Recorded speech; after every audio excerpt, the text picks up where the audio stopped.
You are listening to the Lucha Central Podcast Network. And now, Lucha Central Weekly.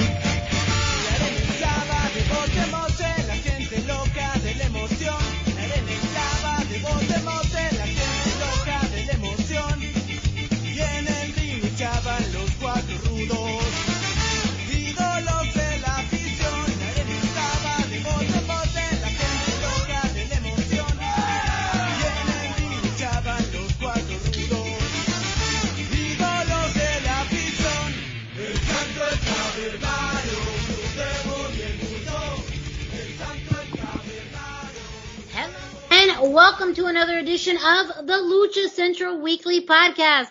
This is the podcast that lets you know all the latest happening in the world of Lucha Libre. We cover news and events from the week that was, talking Mexico-based promotions and top independents, along with luchador-related news from throughout the United States. The Lucha Central Weekly Podcast is part of the Lucha Central Podcast Network on luchacentral.com. This podcast and others from the network are also available on all major podcast streaming platforms, including iTunes, Spotify, Speaker, Podbay, iHeartRadio, and more. And, of course, our streaming partners at thechairshot.com. My name is Miranda Morales, and I'm one of the co-hosts of the Lucha Central Weekly Podcast. And let me bring in the rest of the team. Introducing first, he is the dashing one, Mr. Dusty Murphy. Dusty, how are you? I am doing fantastic. How are you doing, Miranda? I'm doing great. And we got to bring in the third member of our team, and that's who? Who? It's the one and only Brendan Barr. That's who. Hey. Hello, gentlemen. Yeah. Very nice to be with you all this week. Nice to be with all of our listeners this week. It is a monumental episode. We have reached 100. Wow. Flew by. Right. Yeah, it really did. We old. Yeah, it's true. We are old in the podcasting world at this point. When you hit 100 episodes, you old. I think it's just us and the Spanish podcasts that are even close on this. Yeah. On the network, yeah. Yes, the Lucha Central Weekly Podcast in Espanol, I know, hit their 100th episode a few weeks ago. I think they're now in like episode 104-ish, 103. Yeah. We would have hit it a few weeks ago, but we were playing games. Well, and we were by a little different schedule as well, so yeah. And I think the launches ended up being slightly different timelines, but I mean, the fact that between both Lucha Central Weekly podcasts in Espanol and in English, hitting this milestone is it's awesome. For any podcast to do 100 episodes, takes time, energy, planning, and it's just a very cool moment to reach. It's true. It really is. Yeah, very exciting. Yeah. So we all got you covered. Of course, we have some news of the week and much more to talk about on this week's episode, but we're also shaking it up. We're going to be talking a little bit about our favorite moments of the first 100 episodes, things that stick out in our minds. And then we have a very special interview with Masked Republic founder and CEO Ruben Zamora later on. For those of you who may not know, Masked Republic is having, kind of this larger umbrella of the Lucha Central. The overlords. The overlords of luchacentral.com and the Lucha Central Podcast Network. All things stem from Masked Republic. They're the alpha and the omega. So, of course, being able to talk with Ruben about Masked Republic and even the beginnings of Lucha Central, as well as hyping up Expo Lucha happening. That's next week, you guys. Next week, Expo Lucha. I'm not packed. I am not packed. I am not ready. I don't even know how to mentally prepare for Expo Lucha, but literally something, 2 years in the making, with the pandemic, the stop and goes, but Expo Lucha is finally happening June, 11th and 12th, 2300 Arena in Philadelphia. Ruben gives us some really great information about that. And of course, it would not be an interview with Ruben without some stories of his favorite luchador interactions, some non-favorite luchador reactions, and so much more. So we are so excited to be able to share that interview with you, and hope you enjoyed this week's episode. This is just the beginning of 100, and who knows, we'll shoot probably for 100 more. But we got to start off. It's tradition. We're going to start off this week's episode with news of the week with Brendan. Well, we're kind of making it sort of an Andrade themed news of the week and looking at the format here. Yeah, at least 2/3. So I'm just going to start off with Andrade tied the knot recently. By the time you're hearing this, it'll be about 2 weeks ago. But the pictures are all over the social medias. For those of you who don't know, he's marrying some woman with the last name of Flair, like Charlotte, I think is, nobody anybody's ever heard of, right? No, it's wrestle. She It's does not sound like wrestling. championship material, no. Yeah. She's the queen. She's, Yeah. arguably one of the most notable figures wrestling at this time. So and yeah, congratulations on a personal level, because they've had a sickeningly saccharine relationship over social media. It's been both wonderful and disgusting to watch. So I know pictures, of course, were posted on social media, as well as hitting the mainstream news of people.com. They cover all of the big celebrity weddings. So there you go. That's how you know it's a Yeah. big deal. yes. So I that's how you know when you made it, when people.com's, covers your wedding. But really Yeah. beautiful pictures, very cool to see. Of course, wrestling families come together, and it wouldn't be a wrestling wedding without, those in attendance. So it's always very cool to see some, awesome pictures, of people in attendance. But Yeah, it wasn't a televised wrestling wedding, so nobody got thrown into a cake. Chelsea Green did not have a mental breakdown. that we know about. There were no cameras there. That's true.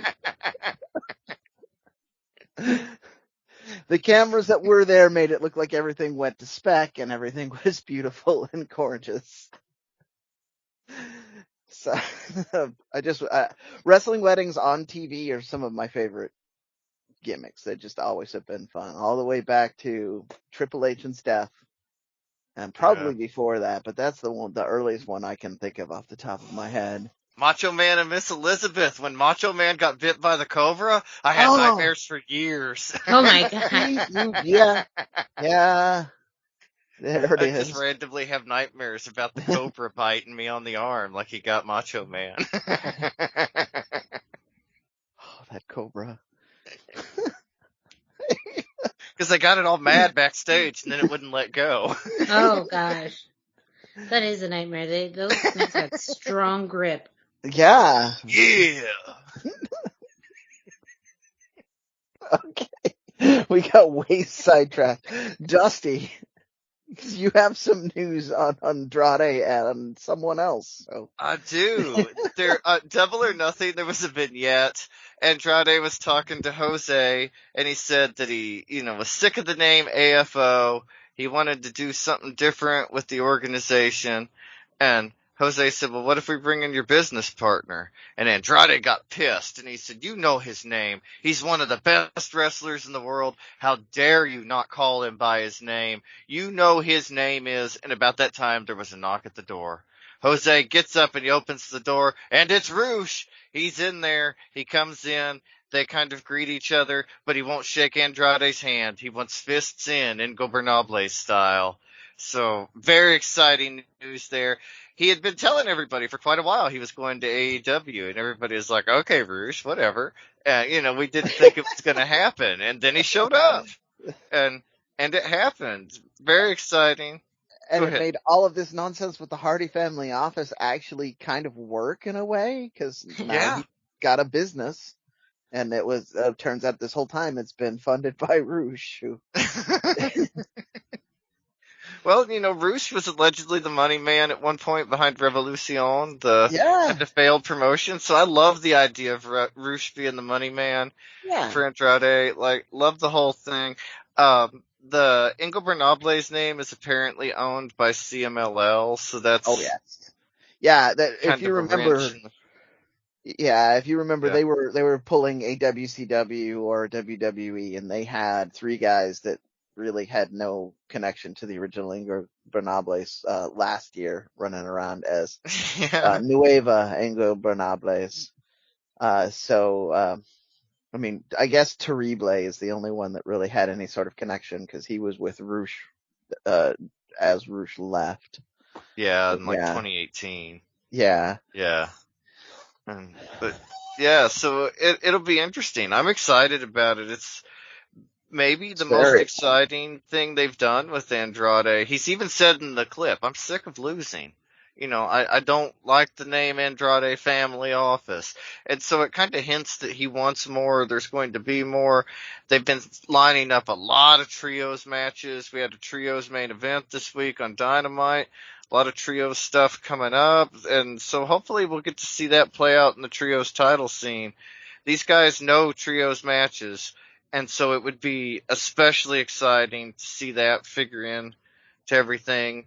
Big news. And then also this week, we want to give credit for when they do things right as much as when they do things wrong. But WWE had Ezekiel, Elias's brother, and the Mysterios in a trios match against Kevin Owens and Alpha Academy. And Ezekiel and the Mysterios won, much to Kevin Owens' chagrin. He cannot get anyone to admit that Ezekiel and Elias are the same person. They're totally the same person. He needs you. KO, call Brendan. He knows what's up. Yeah. He may be able to help you gather evidence. Yeah. I got your back, KO. Podcast. He may be able to spread the news around. I personally. Yes, we will use our platform. Yes, I believe Ezekiel and Elias are different people, so that really is causing some conflict in this podcast household, but that's neither here nor there. Elias has a beard. That's how you can tell them apart. Yeah, there's literally a picture of them separate. Yeah, picture. I don't know what other evidence you need. Photoshop is a thing, you guys. Just...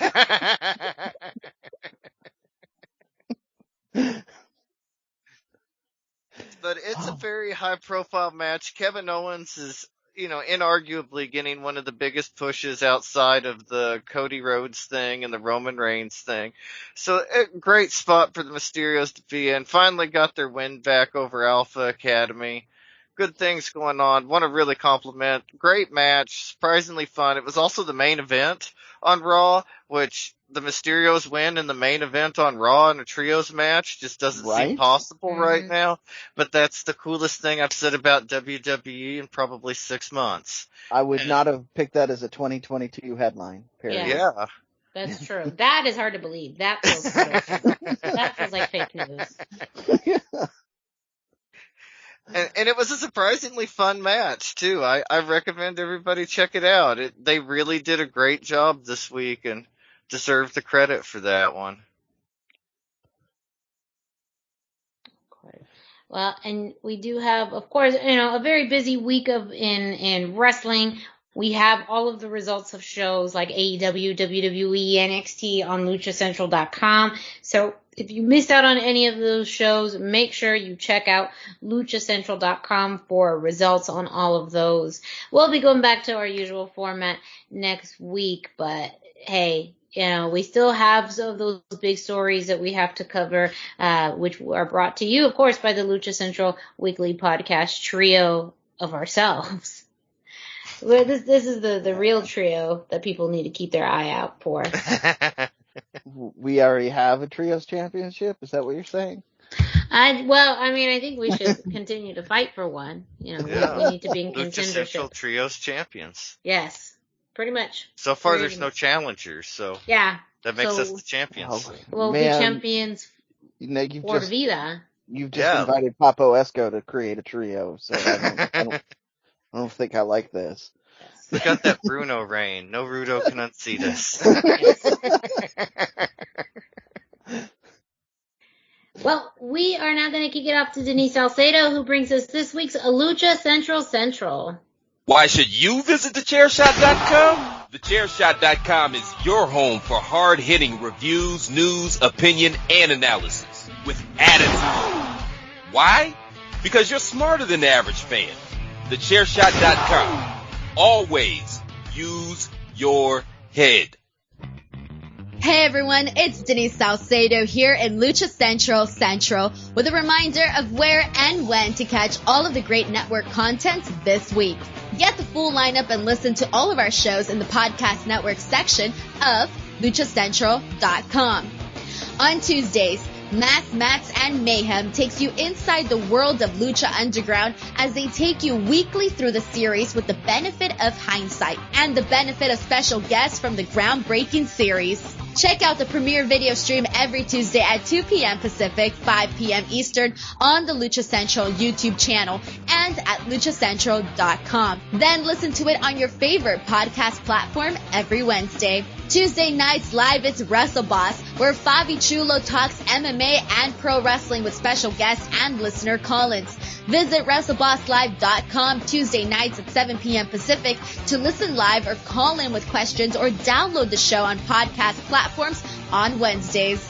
Wednesday nights live on Facebook, it's Spanish show La Mesa de los Márgaros, giving you both the news and the chisme from around the lucha world. Special guests and a whole lot of fun make it one of the most talked about shows in Mexico. Thursdays, it's Straight Out of the Bodega with Papo Esco and PWR promoter Gabriel Ramirez as they have guests from throughout the wrestling world pull up to give an inside look into their careers.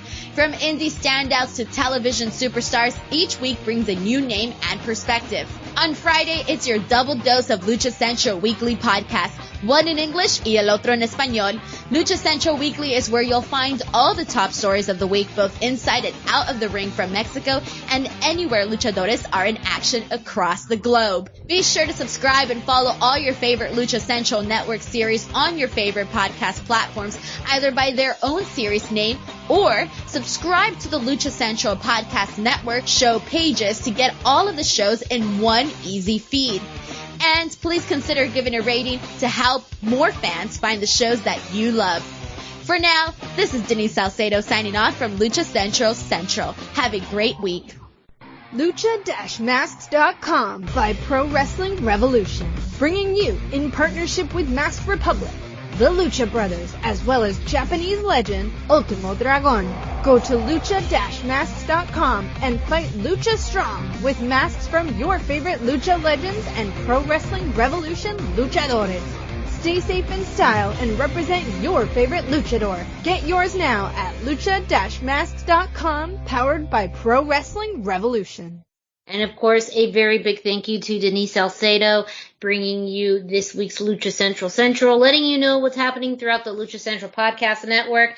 And as much as we've all been on 100 episodes, so has the voice of Denise Salcedo. So always a big thank you to her and lending her talents to Lucha Central, a voice that you hear a lot throughout, of course, the Lucha Central podcast in English and in Espanol. So it would not be 100 episodes if it wasn't acknowledging her presence on really the podcast network. Yeah. Oh, and she is just to throw it out there because we support the indie so much. She's been at a lot of the indie events we've been at. So, yes, if you are on the West Coast in particular, although I know she's been on the East Coast a bit lately, you might run into her. Just listen for her very familiar voice. Yeah, so I know she was in Vegas covering AEW weekend, as a lot of outlets were this weekend. So, now, man, it's a very busy summer, which is a very not ordinary of summertime. It's usually a lull, but it's seemingly very busy, both in the bigger promotions. Of course, we have Forbidden Door coming up in a few weeks, Hell in a Cell coming up this weekend, Money in the Bank coming up next week or next month. And on top of that, of course, all of the weekly episodes of shows. So much happening in just the next few months that makes summer, man, not necessarily a lull like it has been traditionally for wrestling. No, but I will point out that all three of the Expo Luchas have always been over the summer. We're gonna have them, so always been at least 2 big events if you count SummerSlam. Good points, yes.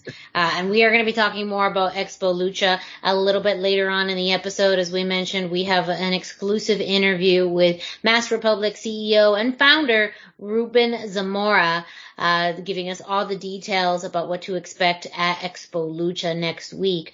But before we get to that, we kind of just want to take a moment to live in and celebrate 100 episodes of the Lucha Central Weekly podcast in English. And guys, I want to kind of just get your thoughts on landing and getting to 100 episodes.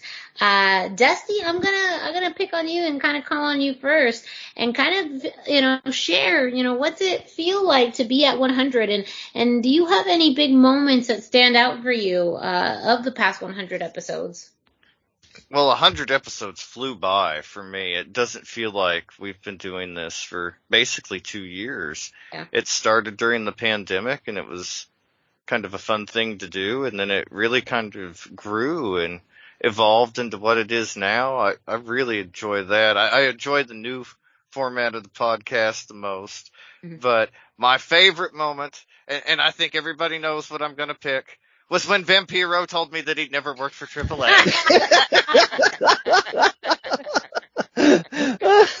By far my favorite moment. It's one of those moments that if you know, and if you don't, it just sounds like, oh, wait, what? Like, what's the big deal about it? But to, hand on the Bible, you can literally listen to it on a previous episode when Vampiro was promoting his documentary about, he just said he never worked for AAA. Yeah, I asked him, I was like, what was the difference between working in AAA like in the 90s as a wrestler and working for them now as, like backstage talent and talent coordination? And he looked me right in the eye and said, I never wrestled for AAA, brother. Like, I've got the videos, brother. I just... and like when he debuted, the Rudos stabbed him in the ring and drug him out to the cemetery, but under the full moon, some little kids found him and pulled the knife out of his heart. He came back to life and whooped all their asses before the end of the show. Like, come on. How could you forget that? I remember. I wasn't even there, and I remember. Wow. That's my most memorable moment. That storyline just, I mean, you told us that before, but I'd forgotten just how absurd that storyline was. Yeah. It really stands out. Serious, it's probably on YouTube. You should look it up. But if you have old videos like Vampiro debut in AAA from the 90s, that was like his first night in AAA and his first big show. It was amazing, but it was also like insipid in that Hulkamania, that type of WCW 1994 way. Yeah. That's some Dungeon of Doom stuff right there. Yes, exactly. Yeah. That's what I was looking for. I got you on this. That's kind of my era right there. It was terrible. I was probably the only one watching. Maybe it was so ridiculous that's why he decided to not acknowledge it. Yeah, that might be it. That was some other dude with dreads. Yes. They just took a guy off the street with dreads and said, "You're a Vampiro now." You're the Vampiro now, dog. Oh my goodness. But for those of you who didn't listen to it, it's actually a really good interview. Even with that madness in there, it's very informative. Gets very emotional too. Like it's, you know, Yes. yeah. It was back we want to say September of 2020. So gosh, man, 2 years ago now, with Michael Pizzet and Vampiro himself talking about his documentary. I think it's The Death and Life of Nail in the Vampiro. coffin. Yeah, Nail in the Coffin. So and we of course talk about the documentary itself. Even Michael, the director, talking about, his interest in lucha libre and how he got wrapped up in this whole mess that is pro wrestling. And, of course, talking with Vampiro himself about the movie, but and there's very specific scenes in the movie that we talked to him about, especially one with Jeff Jarrett in Triple Mania, and that whole drama behind the scenes. So that was captured. So yes, feel free to check out that interview on the Lucha Central Podcast Network, or also the YouTube page has the entire archive of the Lucha Central Weekly podcast episodes. So check that out on the website, September 2020. Brendan, what were, your thoughts on 100 episodes, and do you have any memorable moments that you can think of? Well, I mean, it's not the same because people can't really go back and do this, but there is the Phantom episode. I was alluding to it earlier. We did an episode of this, which was to prove to the grilled cheese overlord that we could do it, that we'd have the chemistry. He had very specific things he wanted to do. One of the big ones is he wanted the show to be entertaining, but he wanted us to have good chemistry and knowledge. He didn't want big names. So like the people who don't know the story, the reason I get introduced as Who is because I didn't even get a Who out of Conan when they were mocking Kevin's casting on the Lucha or the Masked Republic Minute. But so yeah, go ahead. Thought I was Buddy Murphy, like from WWE, Yeah. Buddy Matthews now, and he still made fun of me. So I think he started to ask if I was related to Art Barr, but it's always I'm not cutting related, him off. Conan. But yeah, so did that episode. I had like 4 pages of notes. I was like walking around at work rehearsing the commercial read that we do now, just all of these things to do that right, because I was so like laser focused on this has to be perfect so that we can do. I did say 100 episodes of this because that was my goal there. So that's part of why it's in my head is we're here at episode 100. So that was my big one. But I mean, goodness, like we also had a fantastic moment with me and Sam Adonis bonding over beating up Psycho Clown. So like. That is true. You both hate Psycho Clown almost equally. Some days I don't know who hates Psycho Clown more, you or Sam Adonis. It's me. I don't know. We have to ask Sam Adonis about this at Expo Lucha. I have a feeling we just need to get the facts straight on who hates Psycho Clown more, Brendan Barr or current trios champion. Triple A Trios champion, and longtime nemesis of Psycho Clown, Sam Adonis. And I will once again point out, like, because that came up, I absolutely marked out when Dr. Wagner came out to mess with Psycho Clown, because that is, to me, the man that has even the bigger, burlier feud. So we've talked about this on the Indie Roundup. I'm keeping my eye on this. I want to see that. I want to see a rematch of those two. Hair versus mask. Yep. Yes. I feel like they're going to work towards that. Something has to give. It does. and I'm there for it. I will go to Mexico for that.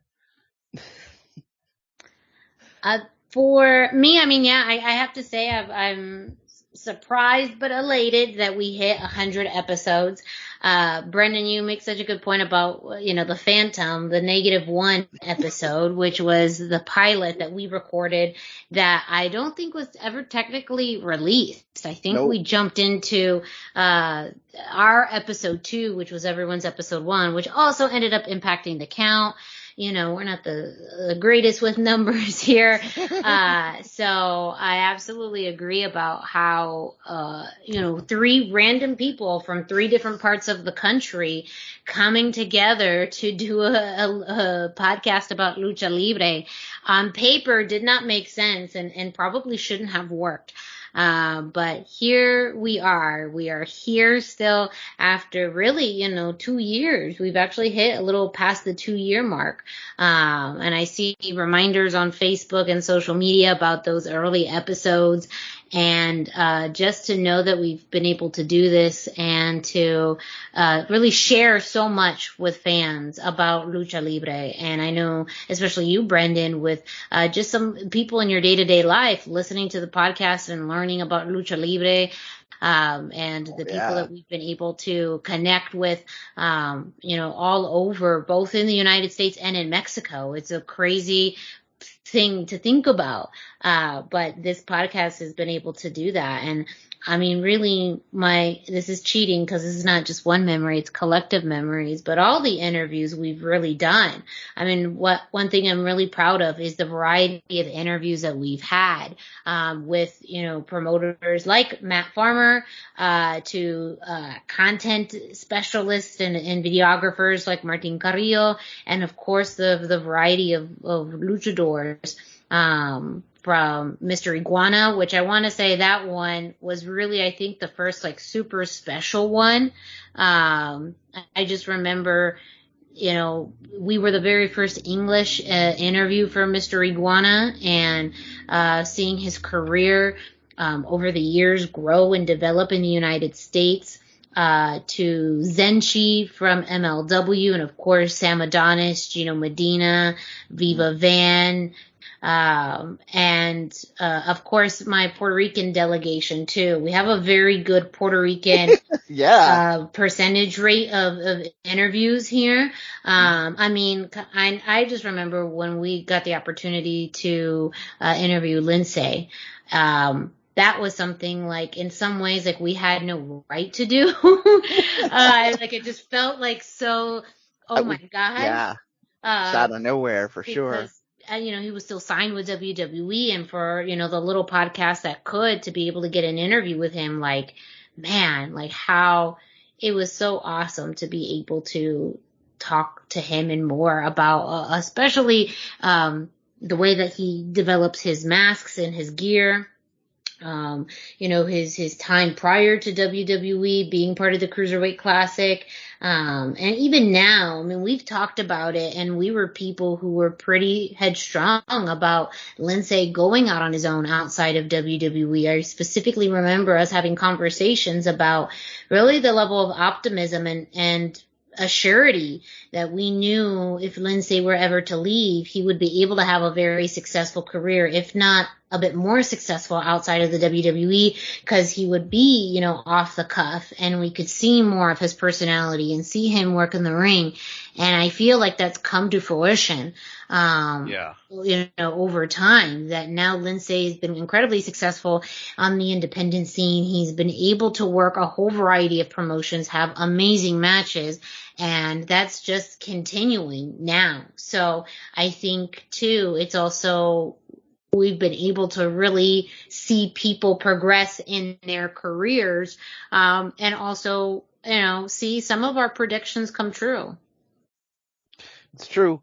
You threw out a lot of great names there, but our commitment with the Indies was strong. We started early on with Joey Chaos and Gabe from Pro Wrestling Revolution. Those are interviews that stand out to me because we got to really kind of dial in what happens in this business and give people a perspective they might not get. we weren't asking questions about what it's like to be a wrestler. We're like asking questions about what it's like to run a school and how to start in wrestling and things like that. Yeah. Yeah, no, that's a really good point. That's why I've loved the variety of people that we've been able to talk to. And, again, we are a podcast that not just focuses on the larger promotions, but the independent level, and something that I feel very proud of and connected to as someone who goes to independent wrestling events, who works at independent wrestling events. This show has also helped fuel my love for seeing lucha libre in the independent scene. That was something I have to admit before this podcast, something I really didn't do.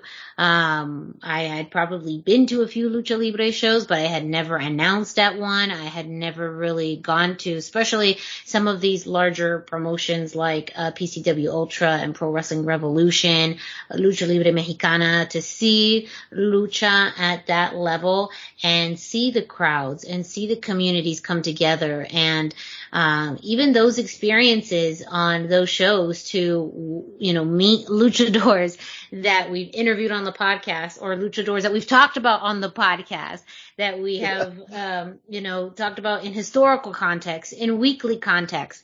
It's crazy. It's insane in some ways to be like, I talked about you last month and here am I meeting you, or we just saw your match of the week from 1998, Psychosis, and now I'm saying hello to you, whatever it is. Like it's wrestling is a crazy world where you are able to, of course, share your love for it, but also bond with people from all walks of life. And I see that Matt Farmer was someone who I think blew me away with his level of knowledge in wrestling history. But someone that hint we'll talk about in the upcoming interview with Ruben Zamora as well. But someone who, even from someone from the Pacific Northwest, has a lot of insight and experience with Lucha Libre. So, hey, I'm here. I'm from the Pacific. Well, I'm just saying, I'm just saying the Pacific Northwest is not necessarily known as a hub, Yeah, it's true. Even though I will point out once again, we have our own lucha school up here. So I'd argue in a lot of ways we're better connected than, I'm going to throw the Midwest out there. You can refute me if you want, Steve. But. Yeah. Aside from Chicago, there really is no Midwest lucha scene. I was actually talking about that with a friend of mine recently. He was like, so what's the lucha scene like in Kansas City? And I was like, what lucha scene? But we have a couple of indies and they do a great job, but there's really no lucha. And it's kind of a wasteland out here for lucha fans. And but there is one this weekend in Kansas City, the Tacos and Tequila Festival. Master Public's bringing a show. Super Astro Jr. is going to be here. A bunch of the Golly guys coming from Chicago, as I mentioned. But yeah, the Midwest is just not well known for its lucha libre outside of Chicago. And that's kind of the beauty of this podcast too, is being able to share that from these different city perspectives. I'm literally in the Southwest, so I do get a little bit spoiled out here in Arizona, able to travel to nearby California, but also seeing how promotions like in Vegas and Phoenix, in the LA area, all have their twist on lucha libre and have, whether it's full shows or lucha matches. But again, too, it's been something that, because of the show, has really helped expand my awareness, expand my knowledge, and overall my interest. And I owe a lot to that, to the show, to both of you. You both came in as the experts and historians, and so that was very intimidating to come into, but the way that you have approached it, both for me and also our audience, explaining a lot of those general details, explaining those nuances that now to us seem very normal, but to fans who aren't as familiar with lucha libre and its own culture, is, I think, so riveting because it really highlights what makes lucha special. So I am very much grateful and indebted to both of you for bringing me under the knowledge tree of lucha libre. And after 100 episodes, I think I get it now. Well, I mean, we're still learning, so if you're learning from us, then you don't get it yet, because we don't get it.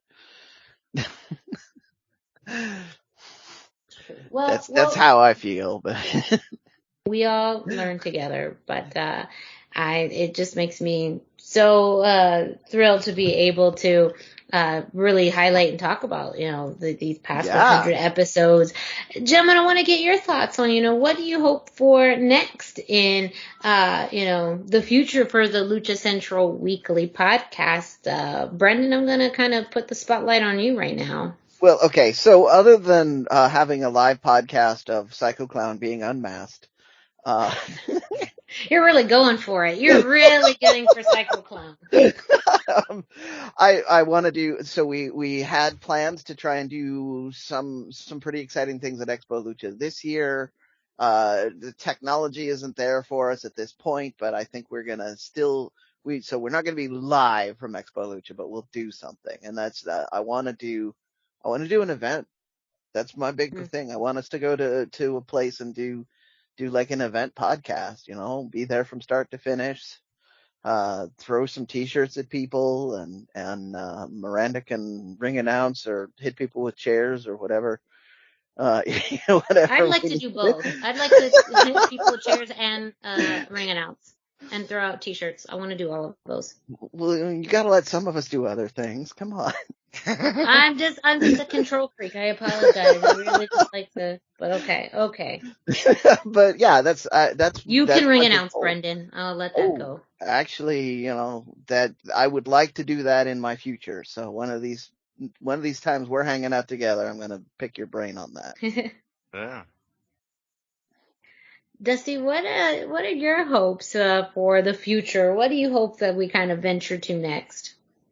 I would actually like us to do not new or something different, but more of the kind of up and coming guys like we had with Mr. Iguana doing his first English language interview. There's a lot of luchadors that may not necessarily be on the radar of the average American wrestling fan or even the average American lucha fan, but we kind of know a lot of those names. We see a lot of them, and so I would like to see some of the more kind of up and coming and independent style luchadors kind of get a interview and a place on the show. If you're one of those luchadors and you're listening to this, you should reach out to us because yes. if you reach out to us, we'll interview you. Yeah. Yeah, and we absolutely would love to have you on the show. And I'm going to put you on the spot, Dusty. Give me a couple names of people that you would like to do. Ninja Mac. Boom. Oh, okay. See? That's a good one. See what happens when I put Dusty on the spot? Yeah. Senta de Oro. Oh, yeah. Yeah. He's not necessarily an up and comer, but man. Yeah, I would love to have him on the show. Yeah. I'm trying to think. Yeah. There's a lot of people I would like to have, but that's my favorite part of the show, honestly, is the interviews. I like the interviews. Like, that's the fun for me. I feel like in looking at the numbers and the responses we get that people react well to the interviews. So I definitely would love to hear from everybody about now Dusty's throwing this out there. Like, who's some young and up and comer you want us to talk to? Who's somebody that runs a promotion? Like, we've talked to, the Santino brothers and PWR, and I mean, we could probably talk to the PCW Ultra. I'm not going to throw out the names of that person yet, but but there's other, maybe there's a promotion on the East Coast. Maybe somebody from Golly, somebody you want us to talk to. Golly would be cool. Mm-hmm. Yeah, I would say I'm on to kind of jump on board to Dusty's thoughts too. Just more people in the world of lucha, mask makers, photographers. I mean, we had our Mount Rushmore episode with Jerry, and that was one of the funnest episodes, because not only were we get to know him as a photographer, but his insights as a wrestling fan. And lucha is so much more than just being a wrestler. It's a whole culture behind it. And so artists and gear makers, and those who do, things influenced by lucha libre, those are people I'm always interested in talking to, because I think that lucha is so artistic. And it just always captures people's eyes because of the visual iconography associated with it, So I'm going to cut in for a second here, because you just called him Jerry. We're going to have to throw out the whole pitch here. Jerry Villagrana, who has his own podcast on the Lucha Central Podcast Network, is a very knowledgeable lucha historian, especially for lucha in the North. That's how I learned a lot more about the North, being the gateway. But as Miranda has mentioned over and over again here, he's a very accomplished photographer. So we interviewed him. We interviewed him once. He has his own podcast, and then we brought him back for the Mount Rushmore. Yes. So. Yes. Yeah. So, very much more in-depth explanation of that. Yeah, sorry. I just, sometimes, things escape me. The past 2 years have been a little bit of a blur. That's something I definitely would want to highlight in the upcoming, episodes. So, on top of, up and coming talent and promoters, artists and photographers and those in media, involving Lucha Libre, that's always fascinating to me, and would love to talk more to people involved in it, because it's always fascinating to hear about how Lucha Libre influences beyond just wrestling. So, wow, there we go, guys. Any messages to our listeners, for those, if this is episode 1 or episode 100, anything you'd like to let our listeners know about 100 episodes? Dusty, I'll bring it back to you. I just want to know how much we appreciate them. That's, we do this for ourselves. We also do it for the fans. It's really nice when we hear from people, when they reach out and let us know that they've listened to the podcast. I work at a college. A student last week told me he listened to the podcast, and he said, "You don't look anything like you sound." So I don't get that a lot personally, but I'm on the other side of that. I'll hear somebody's voice and then I'll see them and I'll be like, "What?" Yeah, he just happened to come by our office and saw me, and he was like, "Wow, you don't look anything like you sound." And I thought that was a lot of fun. So I just like to hear from the fans. And so with that in mind, reach out to us on social media. Almost every week we share something about the podcast, kind of hype it up. Always write back. You ask us questions, whatever. Tell us what you want to hear on the podcast. We do this not only for ourselves, but for you guys. And we would like to have more of that interaction with you guys. So let us know what you like and what you want to hear. Yeah, and again, I'm going to throw the plug out. I believe all of us are going to be at Expo Lucha. And there's plenty of time to talk to people at Expo Lucha. That's what it's there for. You'll hear Ruben talk a bit about that. Spend 2-3 minutes. Tell us what you like. Tell us what you don't like. Tell me that I'm an idiot for hating Psycho Clown. I don't care. Yeah. Yes, and same as far as the gratitude to anyone who's listened to 1 episode, 10 episodes, 50 episodes, however many episodes that you've listened to. Thank you so much for taking the time. Sometimes I'm still in disbelief when anybody says, "I listened to your podcast," or like I had mentioned a few weeks ago, my interaction with Jesus at PCW Ultra, who listens to our podcast, and being able to meet him and talk with him a bit about someone in his own right, going to wrestling shows and taking pictures and covering things in the Southern California area for Lucha Libre. There's a big network of us. There's a lot more of us than we think. And it's moments like that when we get to finally tap into that other side, that makes things really special. So we live in this little kind of microcosm of recording this podcast between the three of us every week. And the moment we hear more about just anyone listening, it makes that feel really special. So immense thank you to everyone who has listened. A big shout out, of course, to everyone who helps put this show together. Of course, as Brendan alluded to, the overlords, Kevin Kleinrock and Ruben Zamora. Kevin Kleinrock really taking that big leadership role in Lucha Central and Mass Republic as well. Ruben with Mass Republic and kind of all the arms that lead into Lucha Central. And also Greg DeMarco, our producer. He's the one who helps put all of this content together and post it up each and every week. Greg DeMarco, on top of being our producer, also runs thechairshot.com, also is a wrestling promoter in his right, on top of working a 9-to-5 job, on top of having a family. And so he does this for no other reason other than because he supports our podcast. And so I can't thank Greg enough for taking the time each and every week to put this show together, to help piece it together, to help post it.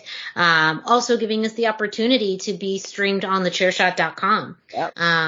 Just being exposed to a brand. I've been podcasting with thechairshot.com for a few years, and there was no Lucha Libre content on thechairshot.com, very little for us. So to be able to fill in that gap on the Chair Shot, because they do cover, Japanese wrestling, of course, all the major promotions, and on top of that, just general entertainment and pop culture. So to see the value outside of Lucha Central for this podcast to be included on the Chair Shot is so incredibly awesome. But to Ruben, to Kevin, and to Greg, thank you all so much for believing in us and allowing us to do this podcast, the support, the physical work that you all do in helping putting this podcast together each and every week, because it literally could not happen without them. So you had asked for stuff from the fans, but since I'm going to try and piggyback off of you and transition on this too. Everyone who has helped with the Indie Roundup, PCW Ultra has invited us to be down there. That they were the first ones that really came to us about it. But everyone, every show I've been to, when I've told them what I'm there and what I'm doing, they've all been supportive. I've gotten several people to give me results off of Twitter. Everybody who supported us in that way, because as Miranda and I particularly like to go on about Dusty, it supports us on this too, but he hasn't said this much out loud. So but we want to support our indie wrestling, and so everybody who's made that part of it possible and more accessible, I really want to give you a big thank you. Like that's it.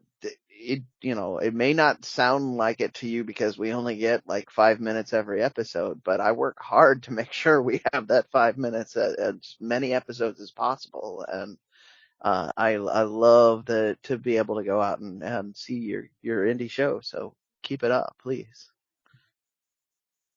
Same. It's just a big all excuse to watch indie shows, which I love to do.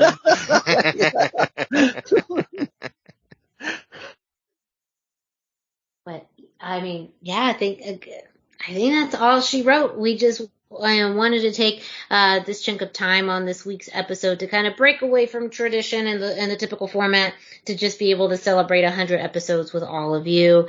Again, thank you to all of the listeners, to all of the supporters, to everyone who we've interviewed, to everyone behind the scenes at Mass Republic, luchacentral.com, and thechairshot.com.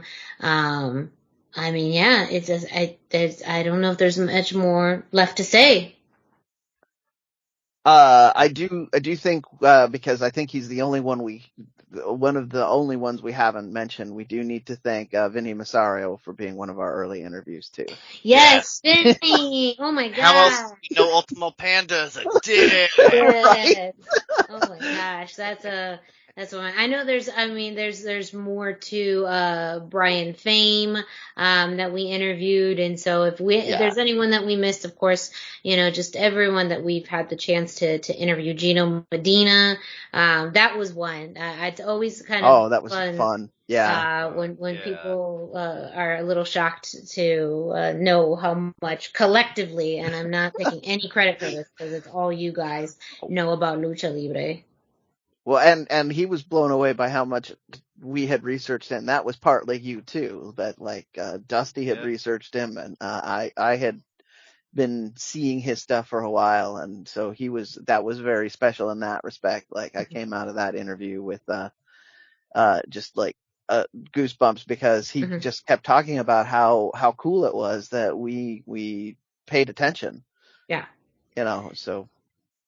That's a great one as well, definitely. All of our previous interviews are available on the Lucha Central Weekly podcast, whether you find that on luchacentral.com, streaming platforms like Spotify or iTunes or Google Play, and of course the YouTube channel has the archive of everything, so you can scroll through any of those platforms to listen to any of our interviews, and of course just previous episodes.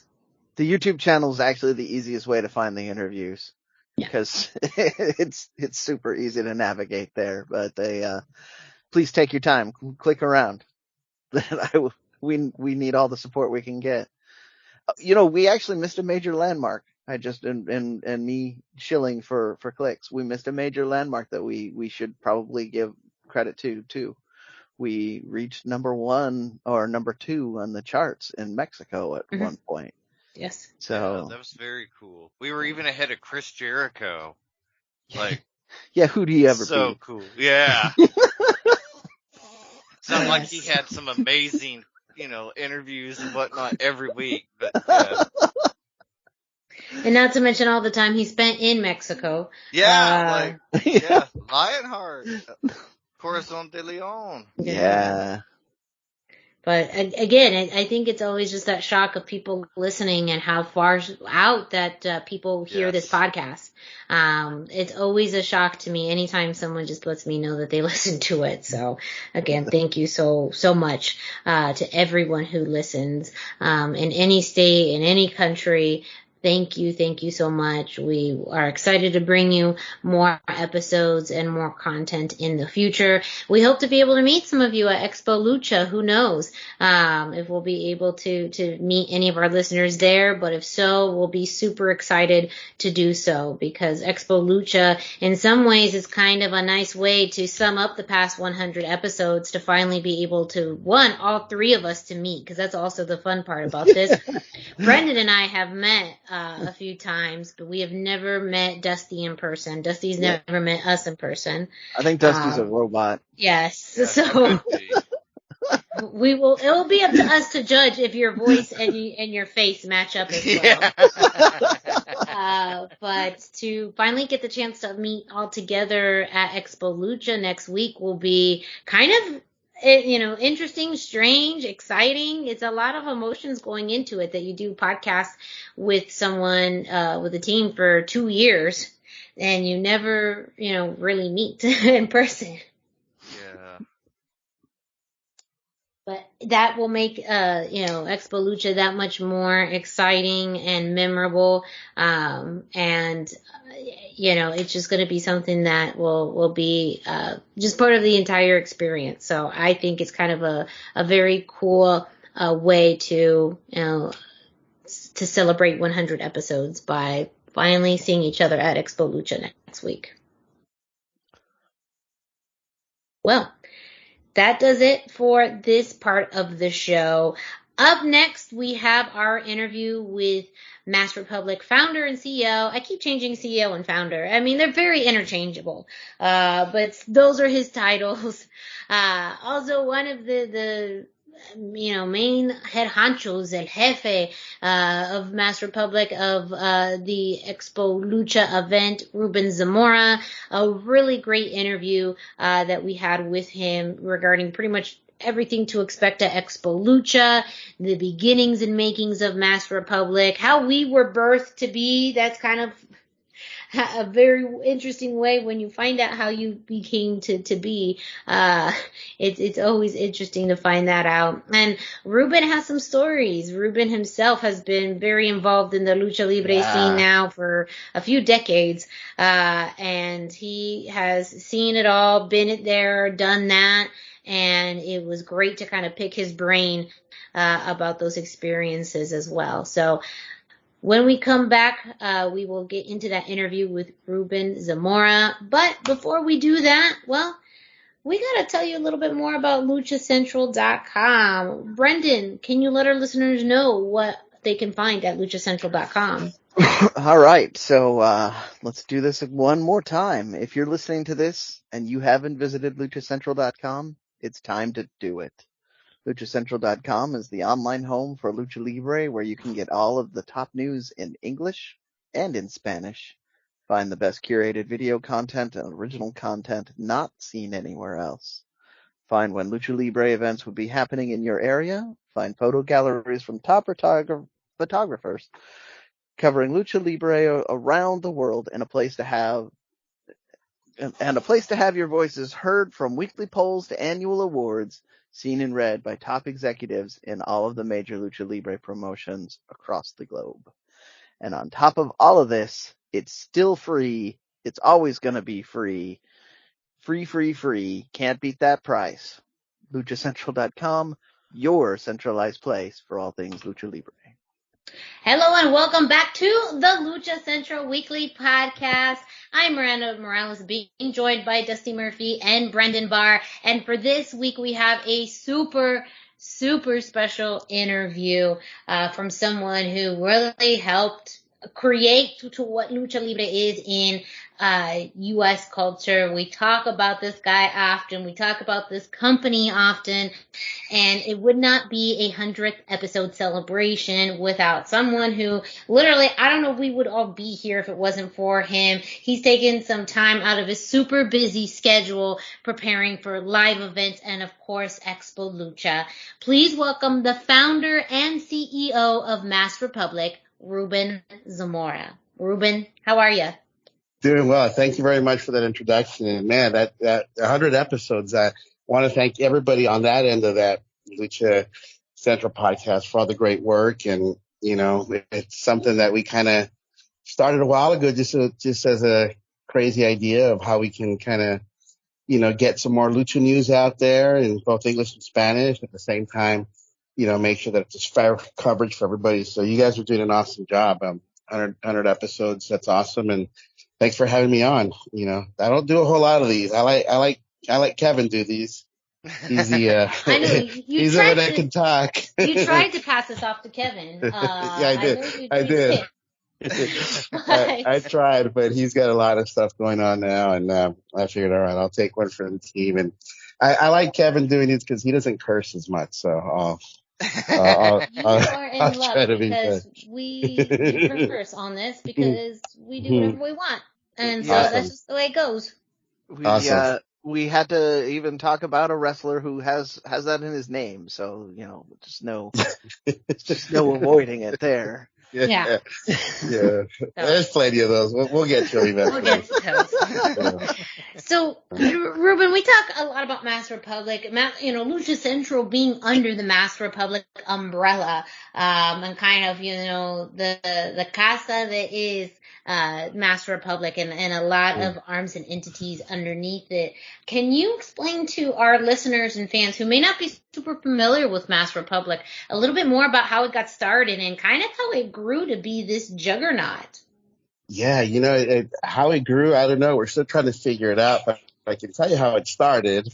I was training with Rey Mysterio Sr. in Tijuana, early 2000.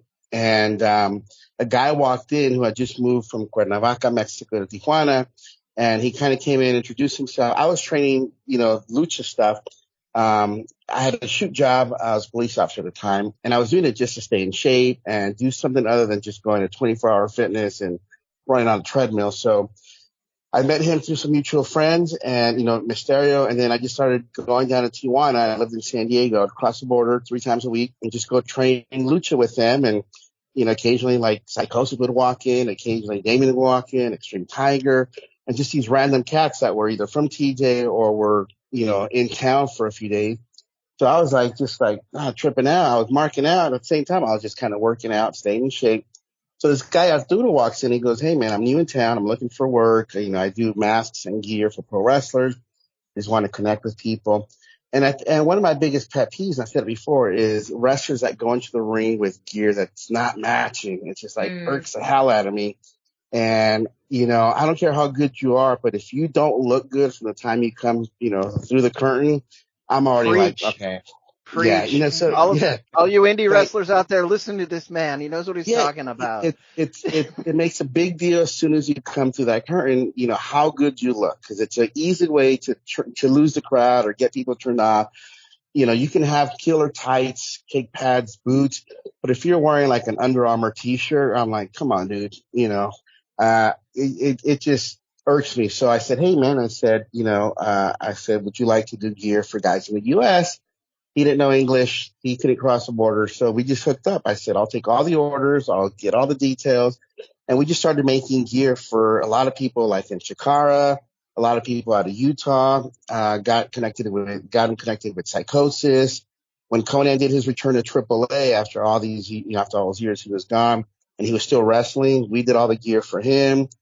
When Bryan Danielson went to WWE, we did his first set of gear that he wore for like the first 6 months. Just kind of got him connected with everybody. And that was the initial start of what we were doing. At the same time, I was already booking, like Ray Senior, Psychosis, a lot of the guys at a TJ. And remember, back then there was no Twitter, there was no Facebook, there was no Instagram. So it was harder for people to get a hold of talent that lived in Mexico. And these guys just figured, okay, Ruben speaks English. He lives right across the border. We see him all the time. So every time they would go to somewhere in the U.S., people would ask him, hey, man, how do we reach you? They would give him my number. So soon I just started getting a bunch of calls from random people all over the U.S. Hey, Psychosis gave me your number, or Ray gave me your number, or Fantastic, whoever it was. And I was just kind of like that bridge of being able to get them the bookings, all the airfare taken care of, the hotel taken care of, and just being that bridge between Mexico and the U.S. And then I did that for years, and we were doing fine and minding our own business. And then through a trip with Conan up to LA, I met Kevin Kleinrock. And Kevin Kleinrock is a beast at what he does in the licensing game, the back then it was DVDs. He was working for a company, Big Vision. So he was kind of tired of working the U.S. wrestling market, and he was trying to find that next big thing. And he had done his research and realized, there's an underserved community in the U.S. of Latinos and Lucha Libre, and that's what I want to get into next. And we just happened to meet on a whim that I was with Conan. He was going to L.A., and, I tagged along with him. I had nothing to do. And so I met Kevin there, and then we just started talking about what he wanted to do, what I do. And it seemed like a very, very easy fit. I bring the talent, the personal relationships with the talent that I've known for years back then. And Kevin brings all the stuff that I know nothing about, which is all the Hollywood stuff, the TV stuff, the production side, the licensing game. So it was a really, really easy fit for us because, I need him, he needs me, what I bring to the table, he needs, and what he brings, I need. So it was just a very, very easy fit. And, we just started working together, and he was like, hey man, you should, kind of make this a real company, call yourself something. Cause every time I'd get paid by real people, it was like Ruben Zamora. And he's like, you should call yourself something. So I just said, fuck it, Mass Republic. Cause there was a group called One Republic, but I always thought it was a cool name. And then of course Masks. And the first name actually was Lucha Central, believe it or not. I had all the logos. I had all the artwork done for Lucha Central because I watch Comedy Central a lot. Yes, no, it's a big. It makes sense. I was wondering. Yeah. So the original name was Lucha Central, and I had everything done. And right before I went to like do the business cards and get the website and everything, I think I already had the website. But right before we kind of moved on it, I wanted something that wasn't so like it wouldn't put me in a box where it was just straight lucha. Where a cool name where if you saw it and you didn't know what it was, it still sounded cool and it still sounded like interesting. It would look cool on a shirt. I didn't want it to just scream like wrestling, So I said, okay, I'm going to scrap Lucha Central. And then I came up with Mass Republic. And then when it came time for the website, Kevin's like, hey, man, we should come up with a name. And I'm like, I still got Lucha Central sitting on the shelf somewhere. We should just call it that because you can spell it the same way in English and Spanish. And it's pretty easy to know. And that's how we went with Lucha Central. But our original start, Mass Republic, was gear and booking talent from Mexico. And then once Kevin came on board, it just kind of blew up into 8 million different things that we do now. And, it's just grown beyond what I thought it would be. But, man, it's a fun ride so far, enjoying it. Well, now we know the origin story of how we came to be because Lucha Central kind of birthed us. Like, I don't know, this is how. Oh, yeah. Now I know, like, how my parents met type of thing. Like, when you asked about the love story. Yeah, that was the original name of what is Mass Republic. But at the last minute, I was like, man, I need something that's not so, doesn't scream wrestling, And if you ever see me, Miranda, I don't wear wrestling shirts. I don't wear, I don't. It's just not my kind of gig. But, so I wanted something that wasn't going to just scream like, wrestling. So I was like, I scrapped that. And then I just did Mass Republic, where if you kind of get it, you get it. If not, still kind of decent name. And, but yeah, Lucha Central was the original Mass Republic name. That's awesome. Cool. Sounds like you've really, worked with a lot of interesting wrestlers and hung out with a lot of interesting wrestlers. So we've got to ask, like, what's your favorite story of hanging out with one of the luchadors? Like, what's the best story? Oh, man. Like one you've never told before. We need something exclusive for the 100th episode. I've kind of hinted throughout the years at different stories, and I said, I'm eventually going to write like a book of just all these road stories. Yeah. And nobody, I'm going to say the name, but if anybody steals it, I'm going to be fucking pissed. It's going to be like, Saints, Rudos, Minis, and Exoticos. Live on the road. Oh, nice. Live on the road with Lucha Libre, right? Because that's what we got in Lucha Libre. We got good guys, bad guys, Exoticos, and Minis. So, but, no, one of the coolest, I'll tell you one of the coolest I'll just do a couple real quick. Liz Mike Sr., who's passed away. I remember as a kid, my uncle would take me to the Auditorio Tijuana and TJ. This was like 83, 82. And I remember one time clearly walking next to this guy who was really sharply dressed, had slacks on, had a duffel bag, and he was just like, tall. And I was real anxious to get to the door. So I was kind of keeping up with this guy. My uncle was, 6 foot tall, heavy set. He was a lot slower than I was as a kid. So I'm walking next to this man. And when he gets to the corner to turn to go towards the main door of the auditorio, he reaches in his bag and he puts on his mask, and it's Liz Mike Sr. Now, at that point, I already knew who he was because I had gone to the auditorio a million times. I remember, cheering him on, and he was a good guy, and he would fly. So the whole way for like the next 2 minutes, I would tap his arm, and I was like, Liz Mike, Liz Mike, Liz Mike. And he would like tap my head, say, hi, kid, hi. And I just kept bugging him until he got to the main door of the auditorio, and then, he went in. But I clearly remember, like, I was walking next to him without a mask, and he was this tall, well-dressed guy. Yeah. Fast forward maybe 30 years later, I'm with his promoter in Chicago. I'm helping him run some shows. And he goes, hey, man, do you mind if I pair you up with the wrestler for the hotel room? I go, yeah, not a big deal. And he goes, I'm going to pair you up with Liz Mike. And it was one of those oh shit moments where I was like, Liz Mike. And he goes, yeah. And I clearly went back to that day. I remember being in the hotel room with him. We just met that night, and, he picked his bed. He was unpacking his stuff. And I told him the story. And I remember I told him the story, and I said, man, I remember seeing you like 83, 84. I told him the story. I said, I bugged you the whole way. Just Liz Mike. I said, I was this little kid. I said, I just want you to know that, you're always like one of the guys that I remembered.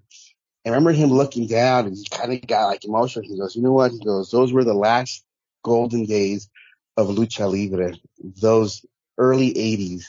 And it was true, because if you look back to when those guys were like beasts, like they were still men, now we got kids. Back then they were men. And I just thought it was really cool, like this, like just these bookends where I remember him as a fan, as a kid.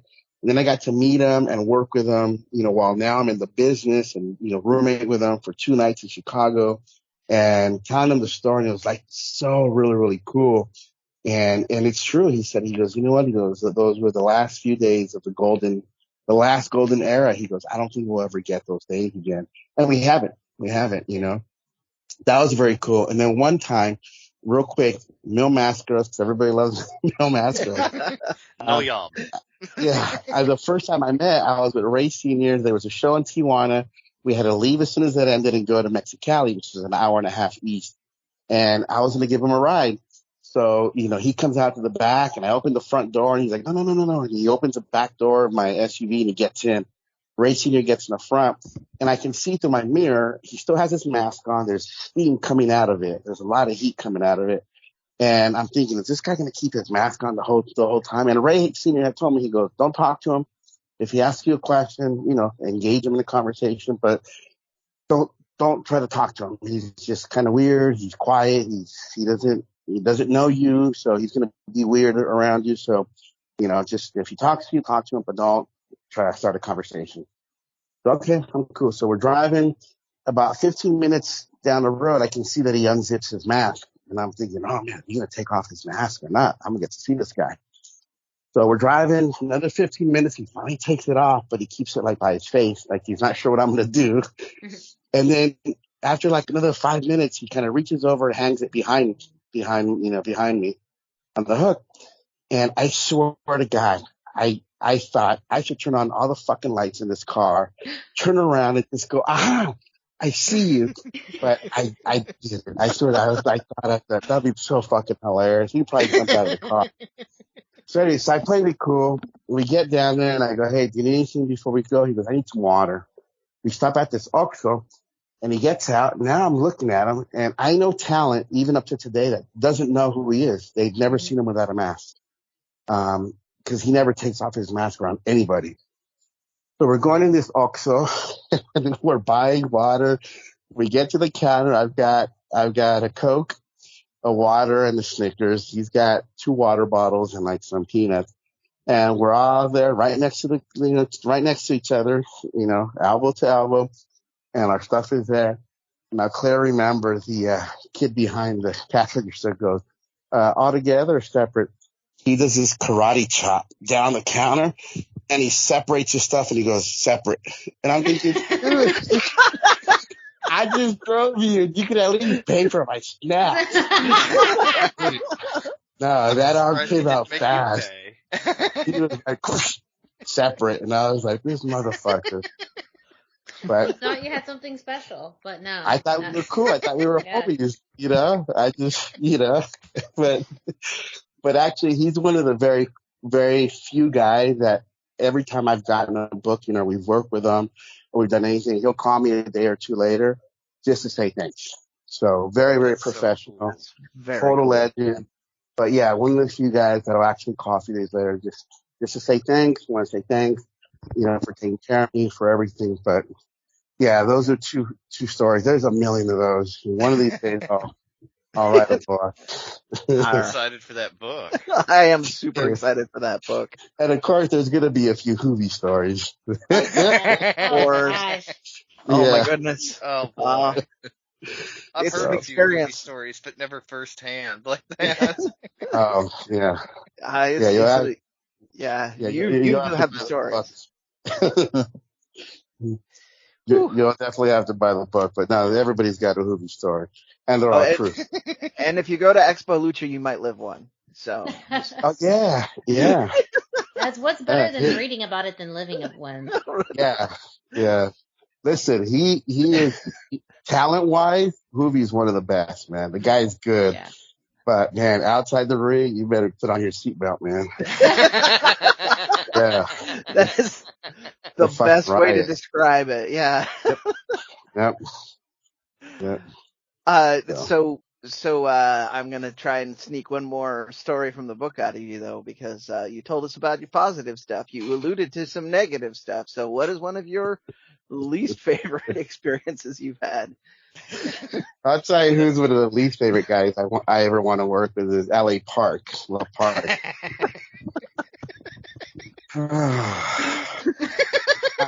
Listen, That sigh. I'm not going to get into any stories, but if I tell you he's an asshole, I'm being polite. So, yeah. I'll tell you a good story. He came to the expo for those because we got expo coming up. He was supposed to do a VIP meet and greet, and I said, "Hey, this is the deal. I'm gonna bring you in. You're gonna wrestle an hour before your match. We're gonna do a VIP signing for all our platinums and gold VIP guys. What would you charge me?" He goes, "Well, I got to take my son." Fine. We worked the son into the show. He goes, "Pay me this much." Cool. And knowing him and how delicate he is about his money, I left the expo when he landed in Vegas, and I went to pick him up. I had a driver with me, and who was going to pick up all the wrestlers. I went in a separate car. I showed up. I met them all there, shook their hand. "Hey, thanks for coming," made an appearance. I gave him his money, so there's no issue. He's paid. We're good to go. I said, "This is Manny. He's going to drive you to the hotel. The hotel is across from the venue. Everybody's just walking across, but if you want to ride, I'll send Manny back to pick you up and take you across the street in a van. I got to go back to my show. You guys enjoy your time here in Vegas. I'll see you guys tonight." So his time for the meet and greet comes around. No Parka. I wait another 10 minutes. No Park. I call him and he's asleep. I go, "Hey, bro, you got this meet and greet." He's like, "Listen," he tells me in Spanish in his usual "I'm from the ranch" voice. He goes, "Listen, I got the money you gave me. I counted it. I counted it again. I even took it out of the envelope and I counted it a third time." He goes, "I handed it to my son and I had him count it again. And we didn't find any money for the meet and greet." I go, "What?"